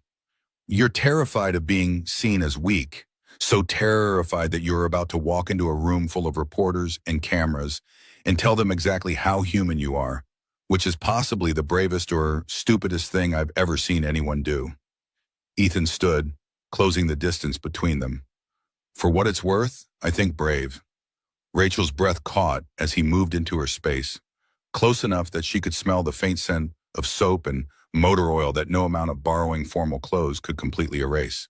And if it goes badly, if the board decides I'm too much of a liability, then you figure out what's next. Maybe start a company that doesn't require you to destroy yourself to succeed. Maybe take Sophie to the zoo like she's been begging since yesterday. Ethan's hand came up to cup her face, thumb brushing her cheekbone. Maybe let yourself be happy for once instead of just successful. The kiss happened naturally, inevitably, like gravity finally winning a long argument. Rachel rose on her toes, closing the last inches, and Ethan met her halfway. His lips were warm and certain, his hands steady on her waist, and for a moment the office disappeared. The crisis disappeared. Everything narrowed to this connection that felt more real than anything Rachel had experienced in years. When they finally pulled apart, Rachel's heart was hammering and Ethan looked slightly dazed. That was unprofessional, Rachel suggested, breathless. I was going to say overdue. Ethan grinned. But yeah, probably also unprofessional. Linda's voice came through the intercom, shattering the moment. Rachel, you have 15 minutes before the press conference, and there's a line of reporters already forming that suggests this is going to be bigger than we anticipated. Rachel straightened her suit, checking her reflection in the window. CEO armor back in place, except now it felt less like protection and more like costume. She was about to step in front of cameras and admit to weakness, to relationship, to being something other than the perfectly controlled image she'd spent 14 years cultivating. Ethan adjusted his borrowed tie, preparing to stand beside her. You sure you want me there? I can watch from the back, if you'd rather. I want you there. Rachel took his hand, feeling calluses in strength. If I'm doing this, I'm doing it honestly, which means acknowledging that the man who helped me isn't just some random mechanic. He's someone who matters. They walked to the press room together, Linda trailing behind with last-minute briefing notes. The room was packed. Tech journalists, business reporters, even some entertainment media drawn by the personal angle.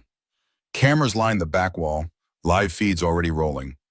Rachel spotted several board members in the audience, Eleanor prominent among them, her expression unreadable.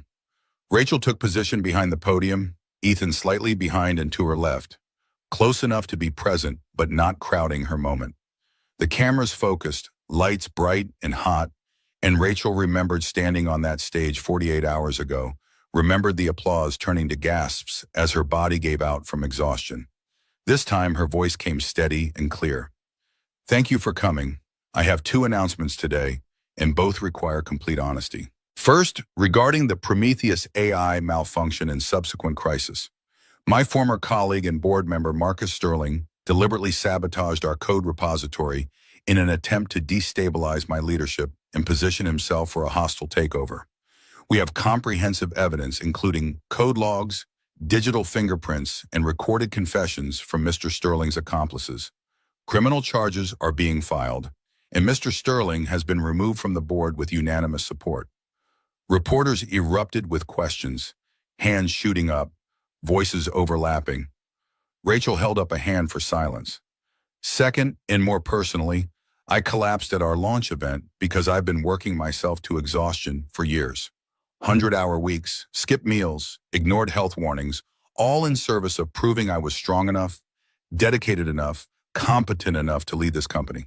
That approach nearly killed me, and it definitely compromised my judgment in ways that Marcus Sterling exploited. She paused, gathering courage for what came next. Yesterday, when I disappeared, I was with someone who found me unconscious and helped me without asking for anything in return. His name is Ethan Brooks. She gestured to Ethan, who looked deeply uncomfortable with the attention but didn't step away. He's a mechanic, a single father, and someone who showed me that success and humanity aren't mutually exclusive. Over the past 48 hours, he's become important to me. More than important. The room exploded again, but Rachel kept going, voice rising over the noise. I know this doesn't fit the narrative of the CEO who sacrifices everything for her company. I know some of you will see this as weakness, as evidence of poor judgment or instability.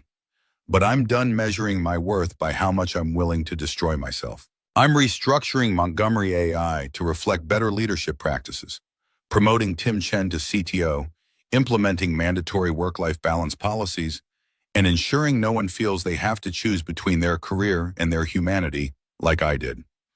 One reporter managed to get her question heard above the chaos.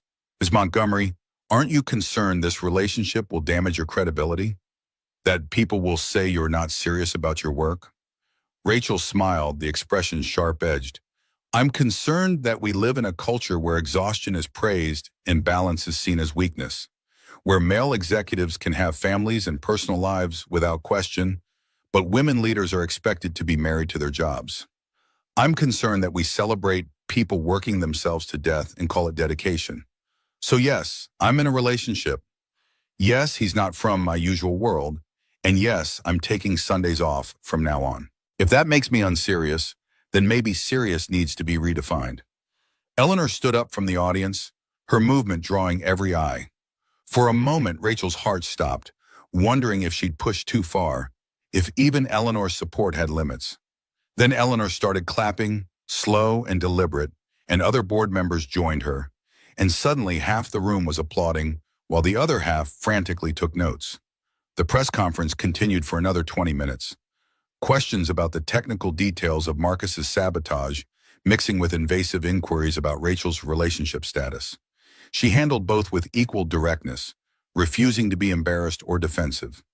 Ethan stood steady beside her throughout, only speaking when directly addressed, but his presence alone seemed to legitimize everything Rachel was saying. When it finally ended, Linda ushered them out through a side door, away from reporters still shouting questions. That was either brilliant or career suicide, and I honestly can't tell which yet. Social media is exploding. You're trending globally under 3 different hashtags. Rachel's phone was already buzzing with messages. Investors asking for meetings. Other female CEOs thanking her for being honest. A surprising number of men in tech saying they'd been quietly struggling with the same exhaustion and pressure. And threaded through it all, the trolls and critics who saw any admission of humanity as weakness, any deviation from traditional paths as failure. Ethan read over her shoulder, frowning at some of the uglier comments. People are awful. Some people, Rachel corrected. But look at these.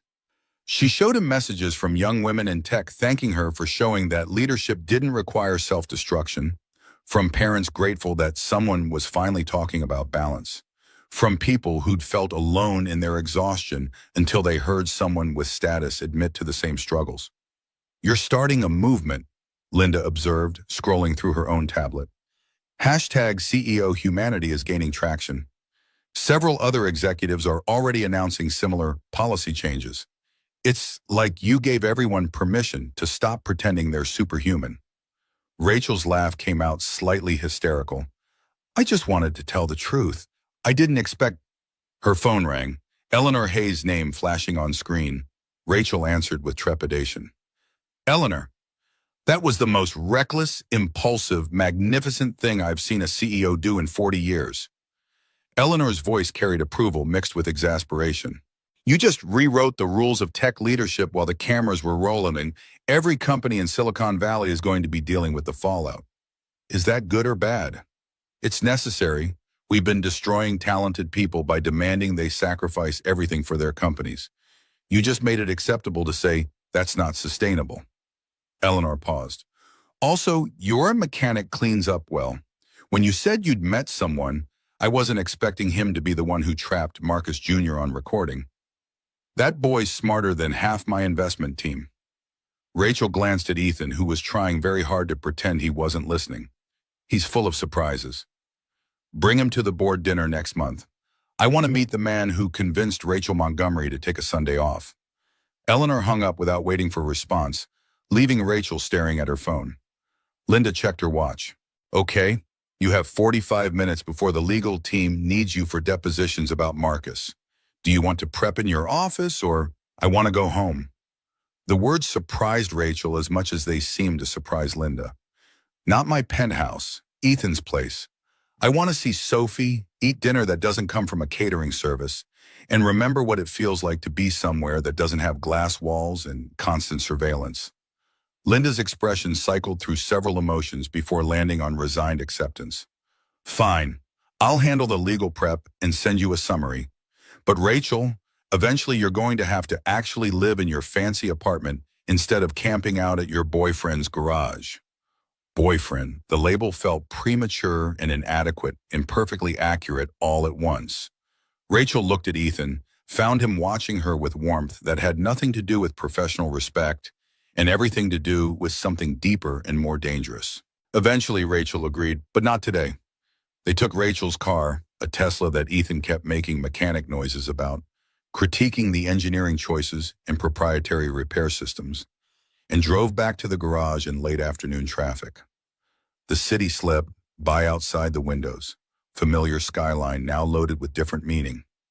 Rachel had lived in Chicago for 14 years, built her company here, knew every neighborhood, but she'd never really seen it except as backdrop to her ambitions.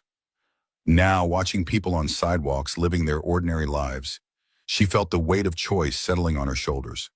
She could go back to the penthouse, return to the carefully controlled existence she'd built, keep Montgomery AI running on the same exhausting principles that had nearly destroyed her. Or she could do what she'd just announced to the world, actually change, actually build something different, actually let herself want things beyond quarterly earnings and market share. Ethan's hand found hers on the center console. You're thinking loud enough that I can almost hear it. Just processing. Today's been... Rachel tried to find adequate words and failed. I told the world I'm rebuilding my life. Now I have to figure out what that actually looks like. Well, step one is dinner. Sophie's been texting me every 10 minutes wanting to know when you're coming over. Ethan showed her his phone, a string of increasingly enthusiastic messages from a 7-year-old who'd apparently mastered emoji communication. She wants to show you her science project. Fair warning, it involves a lot of vinegar and questionable structural integrity. Rachel laughed, feeling tension drain from her shoulders. Perfect. I could use some questionable structural integrity in my life. The garage looked different in afternoon light, less like the strange refuge she'd stumbled into and more like somewhere she could actually belong. Chen was watering flowers outside, and she waved enthusiastically when she spotted them, shouting something about seeing the press conference and being very proud. Mike emerged from the garage proper, looking surprised and pleased to see his borrowed suit returning. Looks good on you, man, Mike said, clasping Ethan's shoulder. But I'm still claiming it back for my cousin's wedding. Sophie burst out of the apartment door like she'd been watching from the window, launching herself at Rachel with enough force to nearly knock her over. You were on TV. Mrs. Chen showed me. You told everyone about Papa. Rachel caught the girl, holding her close, breathing in the smell of children's shampoo and playground dirt. I hope that's okay. I probably should have asked first. Sophie pulled back, eyes shining. It's perfect. Now everyone knows Papa's a hero. She grabbed Rachel's hand, tugging her toward the stairs. Come see my volcano. It's not done yet, but it's going to be amazing. The science project dominated the kitchen table. A papier-mâché mountain covered in paint and surrounded by detailed notes in Sophie's careful handwriting.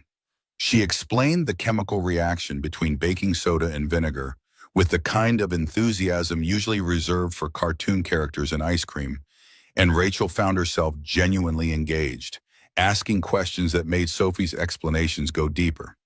Ethan started dinner, pasta with homemade sauce that had been simmering in a slow cooker, filling the apartment with rich tomato and basil smells. He moved through the small kitchen with practiced efficiency while Sophie showed Rachel her coding project on the ancient laptop, a text adventure game that had grown significantly more complex since yesterday. The domesticity of it should have felt foreign, should have triggered Rachel's usual discomfort with anything that might distract from work. Instead, it felt like coming up for air after being underwater too long, like remembering that life existed outside conference rooms and quarterly reports. Over dinner, Sophie regaled them with elaborate stories from school, complete with dramatic reenactments of playground politics that were surprisingly cutthroat for second grade. Ethan listened with the kind of attention that suggested he actually cared about Emma's lost tooth and the great tetherball controversy of Tuesday afternoon. Rachel watched them interact, seeing the love and security that flowed between father and daughter, and felt something settle in her chest. This was what she'd been missing, what all the success and achievement failed to provide: connection without agenda, care without calculation, being wanted for who she was rather than what she could do. After dinner, they set up Sophie's volcano in the backyard, a small patch of concrete behind the garage where Ethan kept overflow parts and tools. The eruption was spectacular, if messy, baking soda and vinegar, foam cascading down the painted mountain, while Sophie shrieked with joy. Rachel took photos on her phone, dozens of them, capturing Sophie's expression and Ethan's proud smile and the ordinary magic of a Tuesday evening that felt more important than any board meeting.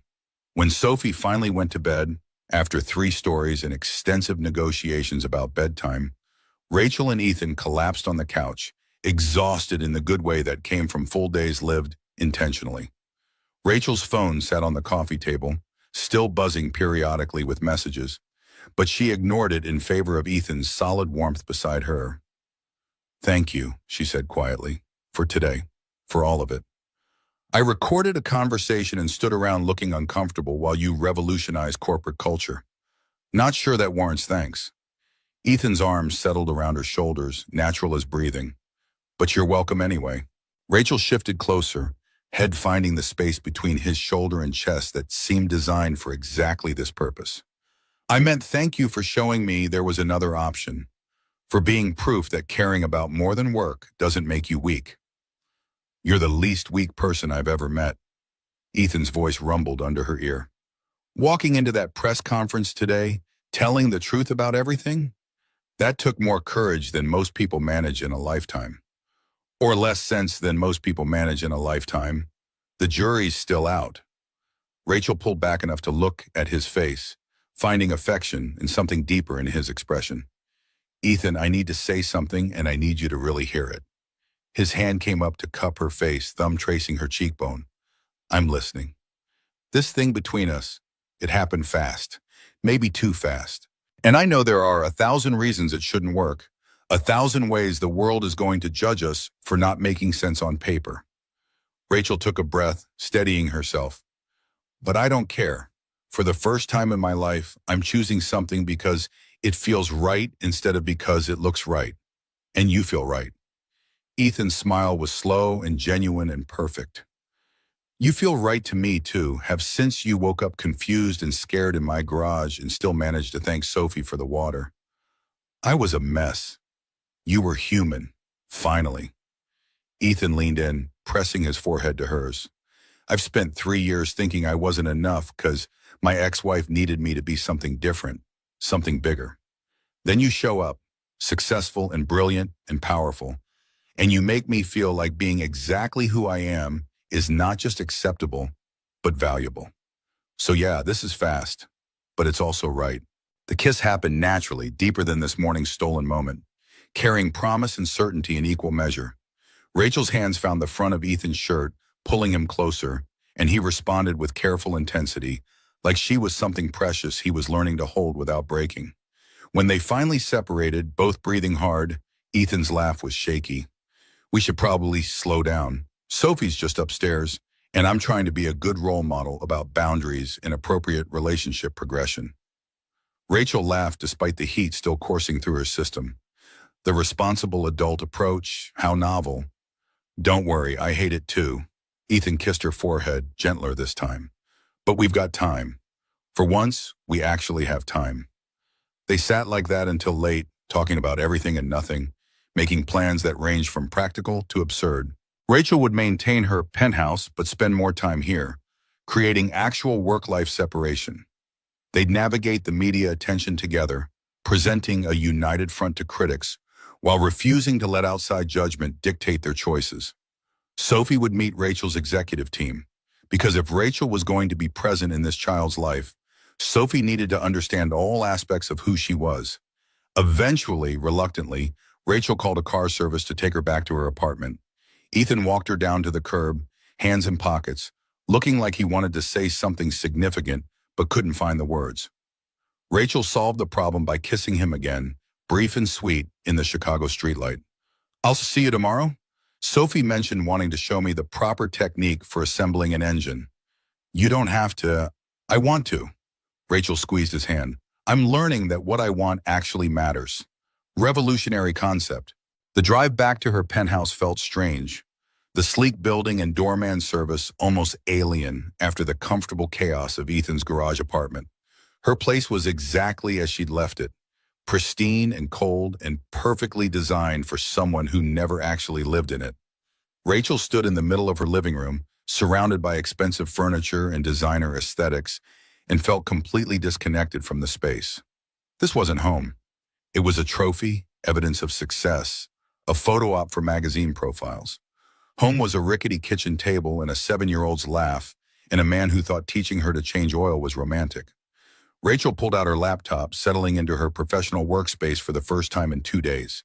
She had emails to answer, legal documents to review, a company to run. But first, she opened a new message to her real estate agent. Looking to sell penthouse. Also interested in properties near Brooks Auto Restoration on the north side. Something with character. Must have space for a home office and preferably a garage. Then she opened another message, this one to Tim Chen. As part of your CTO transition, I want you to head a task force on sustainable work practices in tech. Real changes, not just policy paper. You have full executive support and budget. Make us the company people want to work for, not just the company people feel obligated to kill themselves for.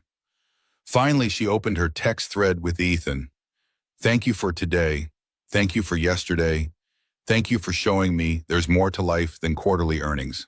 See you tomorrow for the engine lesson. Wear the work coveralls. The borrowed suit is impressive, but those coveralls are somehow more attractive. His response came immediately. That's the exhaustion talking. Get some sleep, CEO. Rachel smiled at her phone, feeling lighter than she had in years. Tomorrow would bring more media storms, more corporate challenges, more people questioning her choices. But tonight, for the first time in her adult life, Rachel Montgomery fell asleep excited about the future instead of anxious about maintaining the present. The last thought before sleep claimed her was Sophie's voice echoing in memory. Papa says mean people are mean because they're scared. What's he scared of? Marcus Sterling had been scared of irrelevance, of a woman succeeding where he'd expected her to fail. He'd tried to tear her down, and instead, he'd inadvertently pushed her toward building something better. Rachel drifted off, smiling, already planning tomorrow's morning with a mechanic and his daughter, already imagining a life measured in moments instead of metrics, already becoming someone she might actually like. 6 months had transformed Rachel's life in ways that quarterly reports couldn't measure and balance sheets couldn't capture. She stood in the doorway of what had been Ethan's spare storage room, watching contractors put finishing touches on her home office.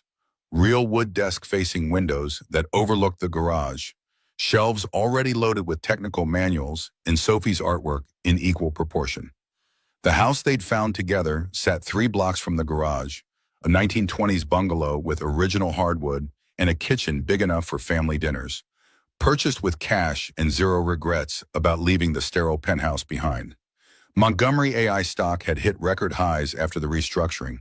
Tim's task force on sustainable work practices had become industry standard. Other companies scrambling to implement similar policies before their own talent fled to competitors offering actual humanity. Rachel still worked hard, still drove innovation, but now she left the office by 6 p.m. and nobody questioned whether that made her less committed. Sophie burst through the front door, backpack flying, soccer uniform grass-stained and glorious. "Mom, Rachel, guess what? Coach says I can play forward next game." Mom, Rachel. The name had evolved naturally over months, Sophie testing it cautiously at first, then using it with increasing confidence until it became simply fact. Rachel's heart still caught every time she heard it, still marveled that this child had chosen to claim her when biology and legal documents said otherwise. "That's amazing, sweetheart. Forward's a big responsibility."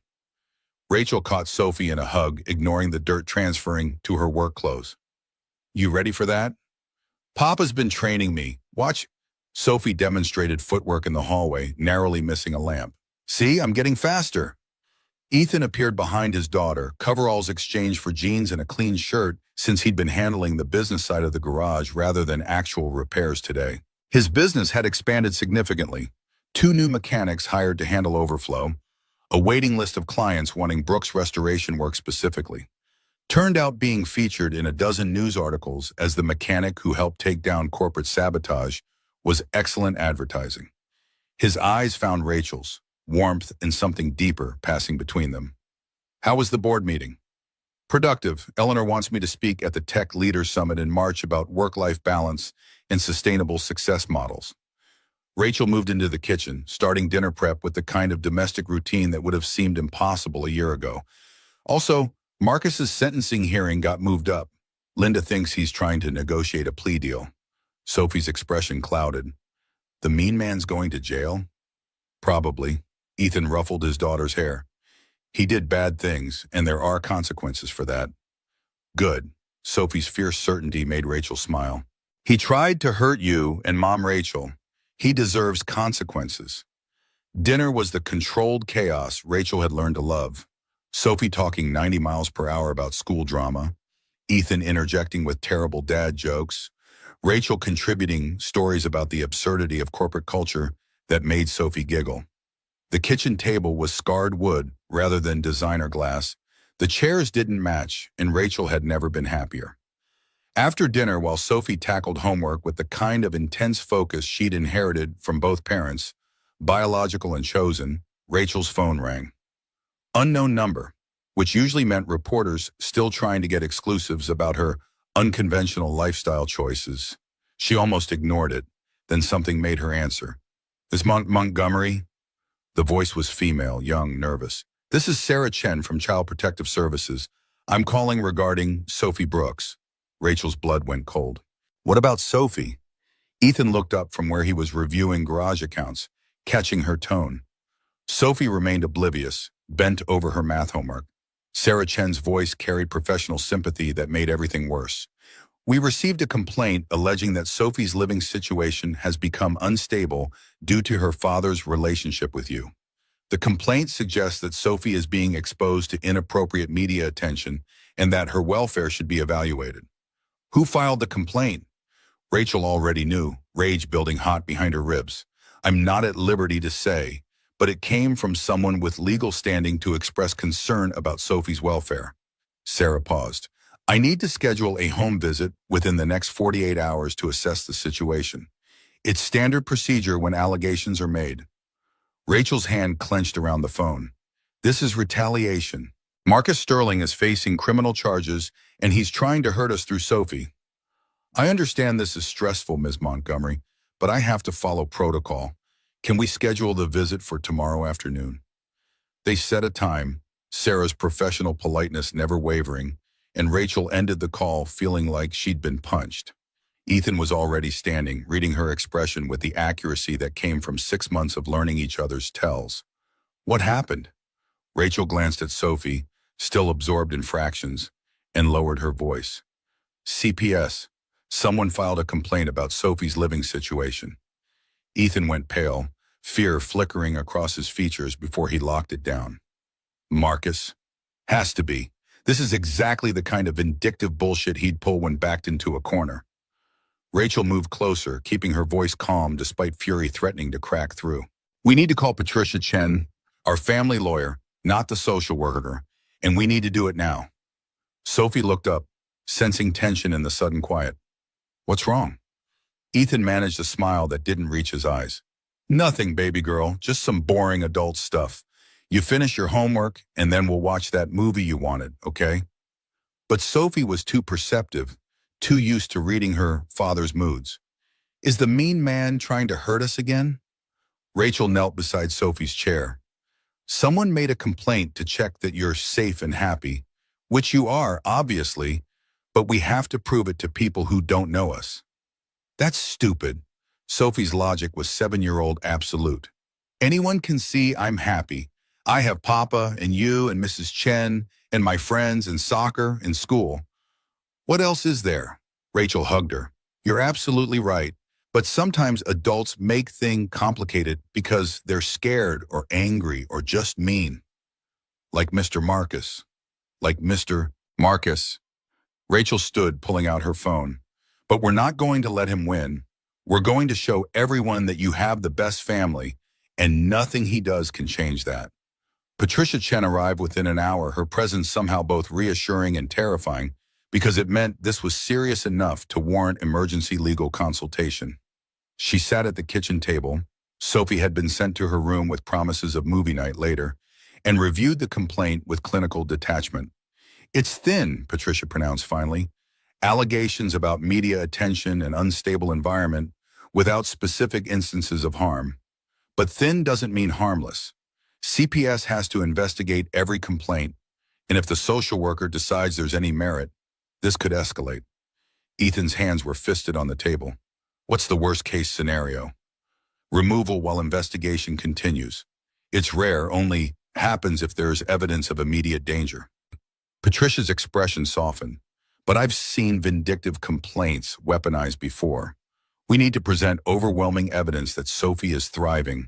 School records, medical reports, character witnesses, documentation of stable housing and financial security. Rachel was already pulling up files on her laptop.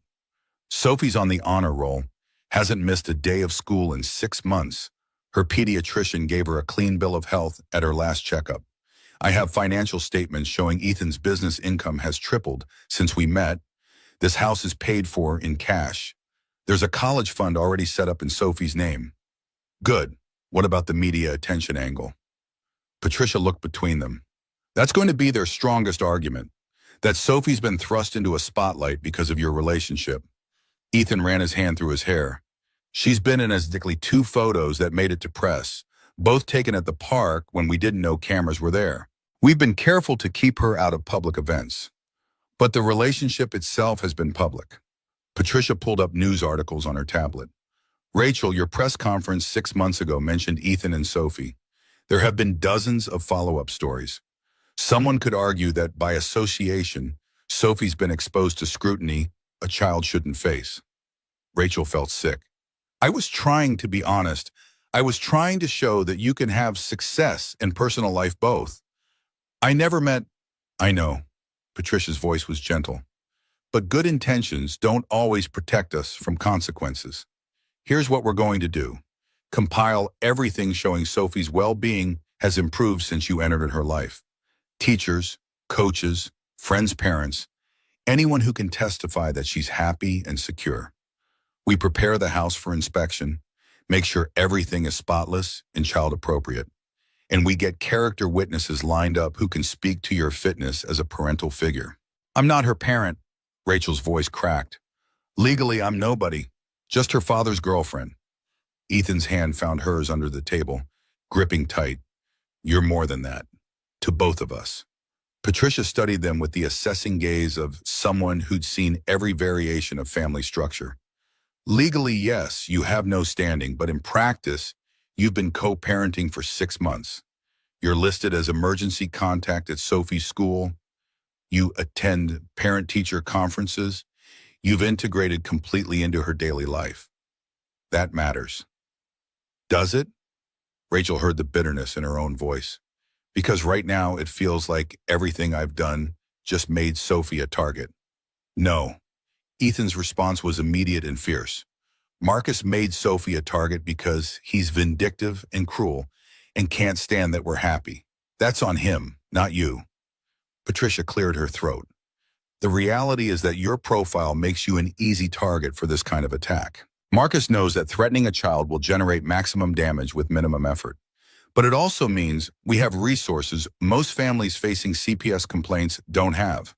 We can afford the best representation, we can afford expert witnesses, and we have documentation that proves Sophie's life has objectively improved.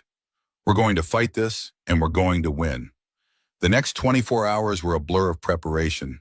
They deep cleaned every inch of the house, organized Sophie's room to showcase healthy routine and age-appropriate environment, gathered documentation that told the story of a child thriving. Rachel called Eleanor Hayes and Tim Chen, asked them to provide character references. Ethan contacted Sophie's teacher, Mrs. Rodriguez, her soccer coach, even Mrs. Chen from next door who'd witnessed their entire relationship from the beginning. Sophie handled it all with the kind of resilience that made Rachel's heart ache. She understood that someone was questioning whether she was happy, understood that adults would be checking to make sure her family was good enough. And she approached it with the same pragmatic determination she brought to math homework and soccer practice, as a problem to solve, an obstacle to overcome. The night before the CPS visit, Rachel couldn't sleep. She lay in bed, the bed she'd been sharing with Ethan for 4 months now, in the house they'd chosen together, and stared at the ceiling, running through every possible way this could go wrong. Marcus Sterling, even facing criminal charges, still had enough reach and resources to hurt them. He'd proven that money and spite could weaponize bureaucracy against people just trying to build a life. Ethan's voice cut through the darkness. Your brain's so loud I can hear it from here. Rachel rolled to face him, finding his features barely visible in moonlight, filtering through curtains. What if they take her? What if some social worker decides that Sophie would be better off without the complication of me in her life? Then we appeal, we fight, we do whatever it takes. Ethan's hand found her face, thumb tracing her cheekbone. But Rachel, you need to hear this. You haven't hurt Sophie. You've made her life better. She's happier, more confident, doing better in school. She has a mother figure who shows up for her every single day. That's not damage. That's love. Love isn't enough if the system decides it's not the right kind of love. Rachel's voice broke. I've spent my whole life proving I was good enough. Good enough for investors, good enough for boards, good enough to run a company. And now I have to prove I'm good enough to be in Sophie's life. And the metrics are completely different. And I don't know if I can. Ethan kissed her, cutting off the spiral. You already are good enough. Sophie chose you. I chose you. That 7-year-old girl who's scared of exactly nothing looks at you like you hung the moon. That's not something you have to earn or prove. It just is. Rachel clung to him, finding anchor in his certainty. I love you. Both of you. I didn't know I could love like this. So much that it terrifies me. So much that losing it would break something fundamental. Then we don't lose it. Ethan's voice carried the same stubborn determination that had kept his business running through his divorce, that had raised Sophie alone for 3 years, that had seen an unconscious stranger and decided helping was more important than caution. We fight and we win because the alternative is unacceptable. Sarah Chen arrived at 2 p.m. exactly, dressed in professional casual and carrying a tablet and clipboard that represented bureaucratic power to dismantle families. She was younger than Rachel expected, maybe 30, with kind eyes that suggested she actually cared about the children she was tasked with protecting. That somehow made it worse. This wasn't a villain Rachel could hate, just someone doing a job that happened to have the power to destroy everything. Sophie sat between Rachel and Ethan on the couch, back straight, hands folded, looking like she was preparing for oral arguments. She'd insisted on wearing her favorite purple dress, the one Rachel had bought her for her 8th birthday last month, and her hair was braided with the competence that came from Rachel's daily practice over 6 months. Sarah Chen smiled at Sophie, gentle and non-threatening. "Hi, Sophie. I'm Ms. Chen. I'm here to talk to you about your family and make sure everything's going well. Is that okay?" Sophie nodded, solemn. "Papa says you have to check that I'm happy. I am happy. Very happy." "That's great to hear. Can you tell me about your day? What's a normal day like for you?" Sophie launched into description with the kind of detail that made Rachel proud. Morning routine that included breakfast with both parents, school where she was learning multiplication and loving it, after-school soccer twice a week, homework time where Mom, Rachel, helped with hard problems, dinner as a family, evening time for projects or reading or watching shows together. She talked about weekends at the garage learning about engines, trips to the museum and the zoo, sleepovers with friends where both Papa and Mom Rachel vetted the parents first. Sarah took notes, occasionally asking clarifying questions. "You call Ms. Montgomery Mom Rachel. Can you tell me about that?" Sophie's face lit up. "She's like a mom, but not my real mom because my real mom left. Mom Rachel doesn't leave. She comes to my soccer games and helps with homework and reads bedtime stories and knows all my friends' names. She's Mom Rachel because she's my mom now, just also Rachel." The logic was airtight in its simplicity.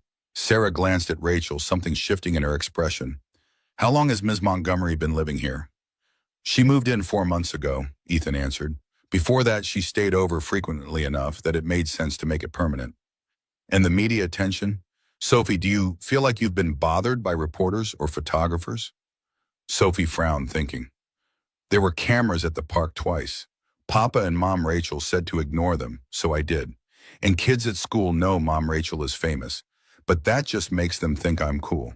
Emma says her mom wants Mom Rachel's autograph, but I said that would be weird."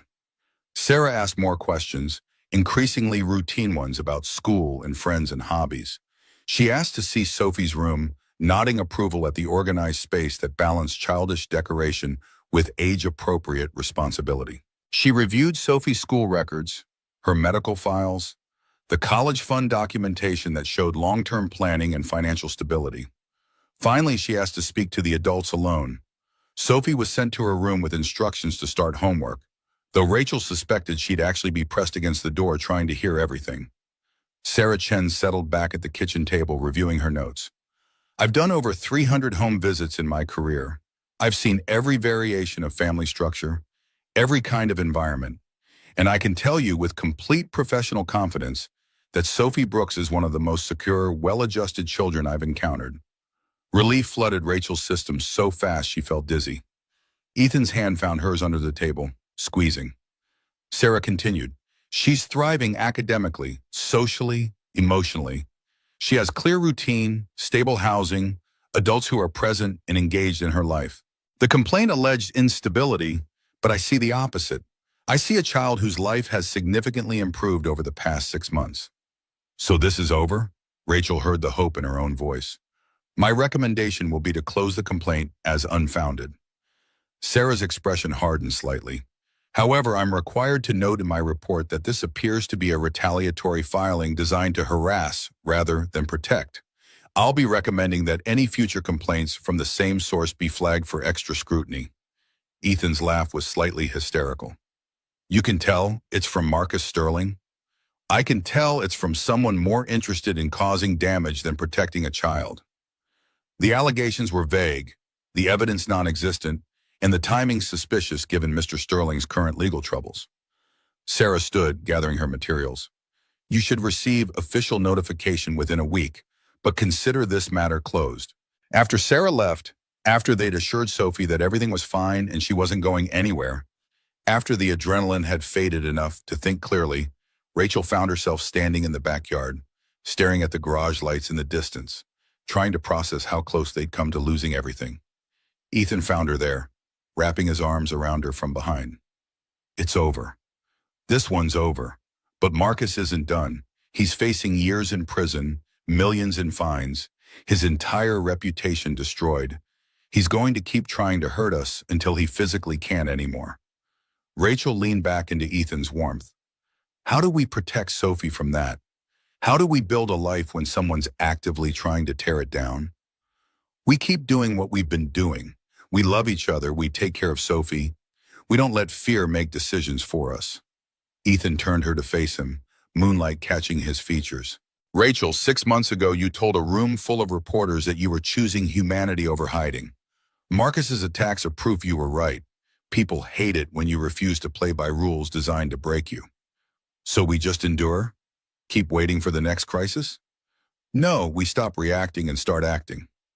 Ethan's expression was thoughtful. What's the one thing Marcus can't take? What's untouchable? Rachel considered. Legal marriage. If we were married, I'd have standing as Sophie's step-parent. Future complaints would have to go through both of us. And Marcus couldn't use my presence as evidence of instability because I'd be legally family.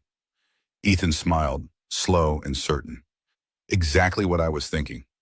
Rachel's heart stopped. Is that worst proposal in history? Ethan laughed. Yeah, probably. But here's the thing, I was going to ask you anyway. I've been carrying around a ring for 2 months trying to figure out the perfect moment. Turns out the perfect moment is when someone tries to destroy our family and we realize we need to make it unbreakable. He pulled a small velvet box from his pocket, and Rachel's vision blurred with tears she'd been holding back for hours. The ring was simple, white gold with a single diamond, modest by billionaire CEO standards, absolutely perfect by the standards of what mattered. Rachel Montgomery, you crashed into my life literally and figuratively. You've made Sophie happier than I've ever seen her. You've shown me that being exactly who I am is not just acceptable, but valuable. Ethan opened the box, ring catching moonlight. Will you marry me? Will you be Sophie's mom legally and officially? Will you let me spend the rest of my life making sure you never forget that success and love aren't mutually exclusive? Rachel's hands were shaking as she looked at this man who'd saved her life in more ways than literal, who'd taught her that rest wasn't weakness and care wasn't distraction. Yes, absolutely yes. The kiss was long and deep and tasted like relief and promise mixed together. When they finally separated, both breathless, Ethan slid the ring onto Rachel's finger and it fit perfectly, like everything else about this improbable relationship. Sophie's voice carried from her bedroom window. Did you just get engaged? Can I be flower girl? I want a purple dress. They both laughed, looking up to see Sophie's face pressed against the screen, grinning wide enough to split her face. Rachel waved, showing off the ring, and Sophie squealed loud enough to wake the neighborhood when Chen's voice drifted from next door. About time, I'm already planning the reception. The next morning brought headlines. Montgomery AI CEO engaged a mechanic who helped expose corporate sabotage. And the internet had predictable opinions ranging from supportive to vicious. Rachel ignored it all in favor of breakfast with her new fiancé and future daughter, planning a wedding that would be small and meaningful, rather than the corporate spectacle her first engagement had been heading toward. Eleanor Hayes called to congratulate them and also to drop information that Marcus Sterling had indeed been behind the CPS complaint, using a proxy to file so it wouldn't be traced directly to him. Patricia Chen was already filing harassment charges on top of the existing criminal case, building a legal wall that would keep Marcus contained even after he eventually got out of prison. The weeks leading up to the wedding were controlled chaos. Sophie took her flower girl duties with the seriousness of someone planning a military operation, creating color-coded spreadsheets for dress options and flower arrangements. Ethan handled logistics with the same methodical precision he brought to engine restoration. Rachel balanced wedding planning with running Montgomery AI, her new title of Chief Innovation Officer instead of CEO, reflecting the restructuring that had Tim in operational leadership while she focused on strategy and culture. They decided on the garage for the ceremony because it was where everything had started, where Rachel had woken up and found a different kind of life waiting. 40 guests, family and close friends only, no business contacts or networking opportunities, just people who actually cared about them. Mrs. Chen agreed to officiate after getting ordained online, declaring that she'd watched this romance from the beginning and nobody else deserved the honor. Marcus's sentencing happened 2 days before the wedding. 8 years in federal prison for corporate sabotage, securities fraud, and a dozen other charges that Patricia Chen had helped compile. He'd get out eventually, but by then Sophie would be nearly 16. Rachel and Ethan's marriage would have years of history, and his power to hurt them would be significantly diminished. Rachel attended the sentencing, sitting in the courtroom gallery, watching Marcus led away in handcuffs. She felt nothing but tired relief. No triumph, no vindication, just the quiet satisfaction of seeing justice served. He'd tried to destroy her company, her relationship, her family. He'd failed on all counts. That was enough. The morning of the wedding, Rachel woke in her old penthouse, one last night sleeping apart for tradition's sake, and found herself standing at the windows that had once represented everything she wanted. The Chicago skyline still glittered, still beautiful, but it didn't pull at her anymore. Success was waiting 3 blocks from a garage in a house that was too small and too perfect, with a man who thought teaching her to change oil was romance, and a daughter who'd claimed her as family without hesitation. Linda arrived to help with final preparations, her expression fond and slightly exasperated. "You know, 6 months ago I thought you were having a breakdown. Turns out you were just becoming human." Turns out those can look similar from the outside. Rachel let Linda fuss with her dress. Simple white, knee-length, nothing like the elaborate gown her mother had planned for her engagement to Marcus a lifetime ago. "Thank you for not quitting when I went temporarily insane." "You weren't insane, you were exhausted and finally admitting it." Linda stepped back, assessing. Perfect. The mechanic's not going to know what hit him. The ceremony was scheduled for 4 p.m., golden hour lights streaming through garage windows, string lights adding warmth to the industrial space. Rachel arrived to find the garage transformed. Flowers everywhere, chairs arranged in neat rows, Sophie bouncing in her purple flower girl dress that matched the streak Rachel had let her add to her hair for the occasion. Ethan stood at the makeshift altar in a suit that actually belonged to him this time, hair still slightly messy despite obvious attempts to tame it, looking at Rachel like she'd hung the moon, and he couldn't quite believe his luck. Sophie ran up to Rachel, grabbing her hand and pulling her forward with 7-year-old enthusiasm. "You look so pretty. Papa's going to cry. He's been crying all morning, but he says it's allergies even though it's November." Rachel laughed, letting Sophie lead her down the aisle between rows of people who'd become family over 6 months of choosing connection over isolation. Eleanor sat in the front row, beaming with grandmotherly pride. Tim and his family occupied 3 chairs, his daughter waving enthusiastically. Mrs. Chen stood at the altar, ceremony script in hand, looking official and slightly tearful. When Rachel reached Ethan, his eyes were indeed wet, and he didn't bother hiding it. "Hi. Hi." Rachel took his hands, feeling calluses and strength and certainty. "Ready to make this official?" "Been ready since you woke up confused in my garage and still remembered to thank Sophie for the water." Mrs. Chen cleared her throat. "We are gathered here today to witness the marriage of Rachel Montgomery and Ethan Brooks, 2 people who proved that the best love stories start with someone falling down and someone else deciding to help them up." The ceremony was short, personal, nothing like the corporate performance Rachel's first engagement had been heading toward. They'd written their own vows, Rachel promising to always prioritize Sophie's soccer games over board meetings, to learn the proper names for engine parts, to build a life measured in moments rather than metrics. Ethan promised to support Rachel's ambitions while reminding her that rest wasn't weakness, to be patient when corporate culture made her forget how to be human, to love her exactly as she was rather than as she thought she should be. Sophie stood between them, holding the rings, looking solemn and important. When Mrs. Chen asked who gave Rachel to marriage, Sophie piped up, "I do, because she's my mom, Rachel, and I want her to stay forever." There wasn't a dry eye in the garage. Rachel knelt to Sophie's level. "I'm staying forever, sweetie. Promise, promise." "Promise, promise," Sophie echoed, handing over the rings with the kind of ceremony that suggested she'd been practicing. The rings were simple gold bands. No diamonds except the engagement ring Rachel was already wearing. Ethan slid Rachel's ring on with hands that shook slightly, and Rachel returned the favor, marking him as claimed, as chosen, as permanent. Mrs. Chen smiled through happy tears. By the power vested in me by the Universal Life Church and the state of Illinois, I now pronounce you husband and wife. Ethan, you can kiss your bride. Rachel, you can kiss your mechanic. Everybody, kiss and let's eat cake. The kiss was gentle and sweet and tasted like beginning rather than ending.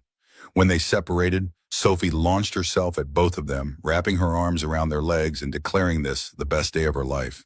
The garage erupted in applause, cameras flashing. But these were friends and family, not press, people capturing memory rather than selling narrative.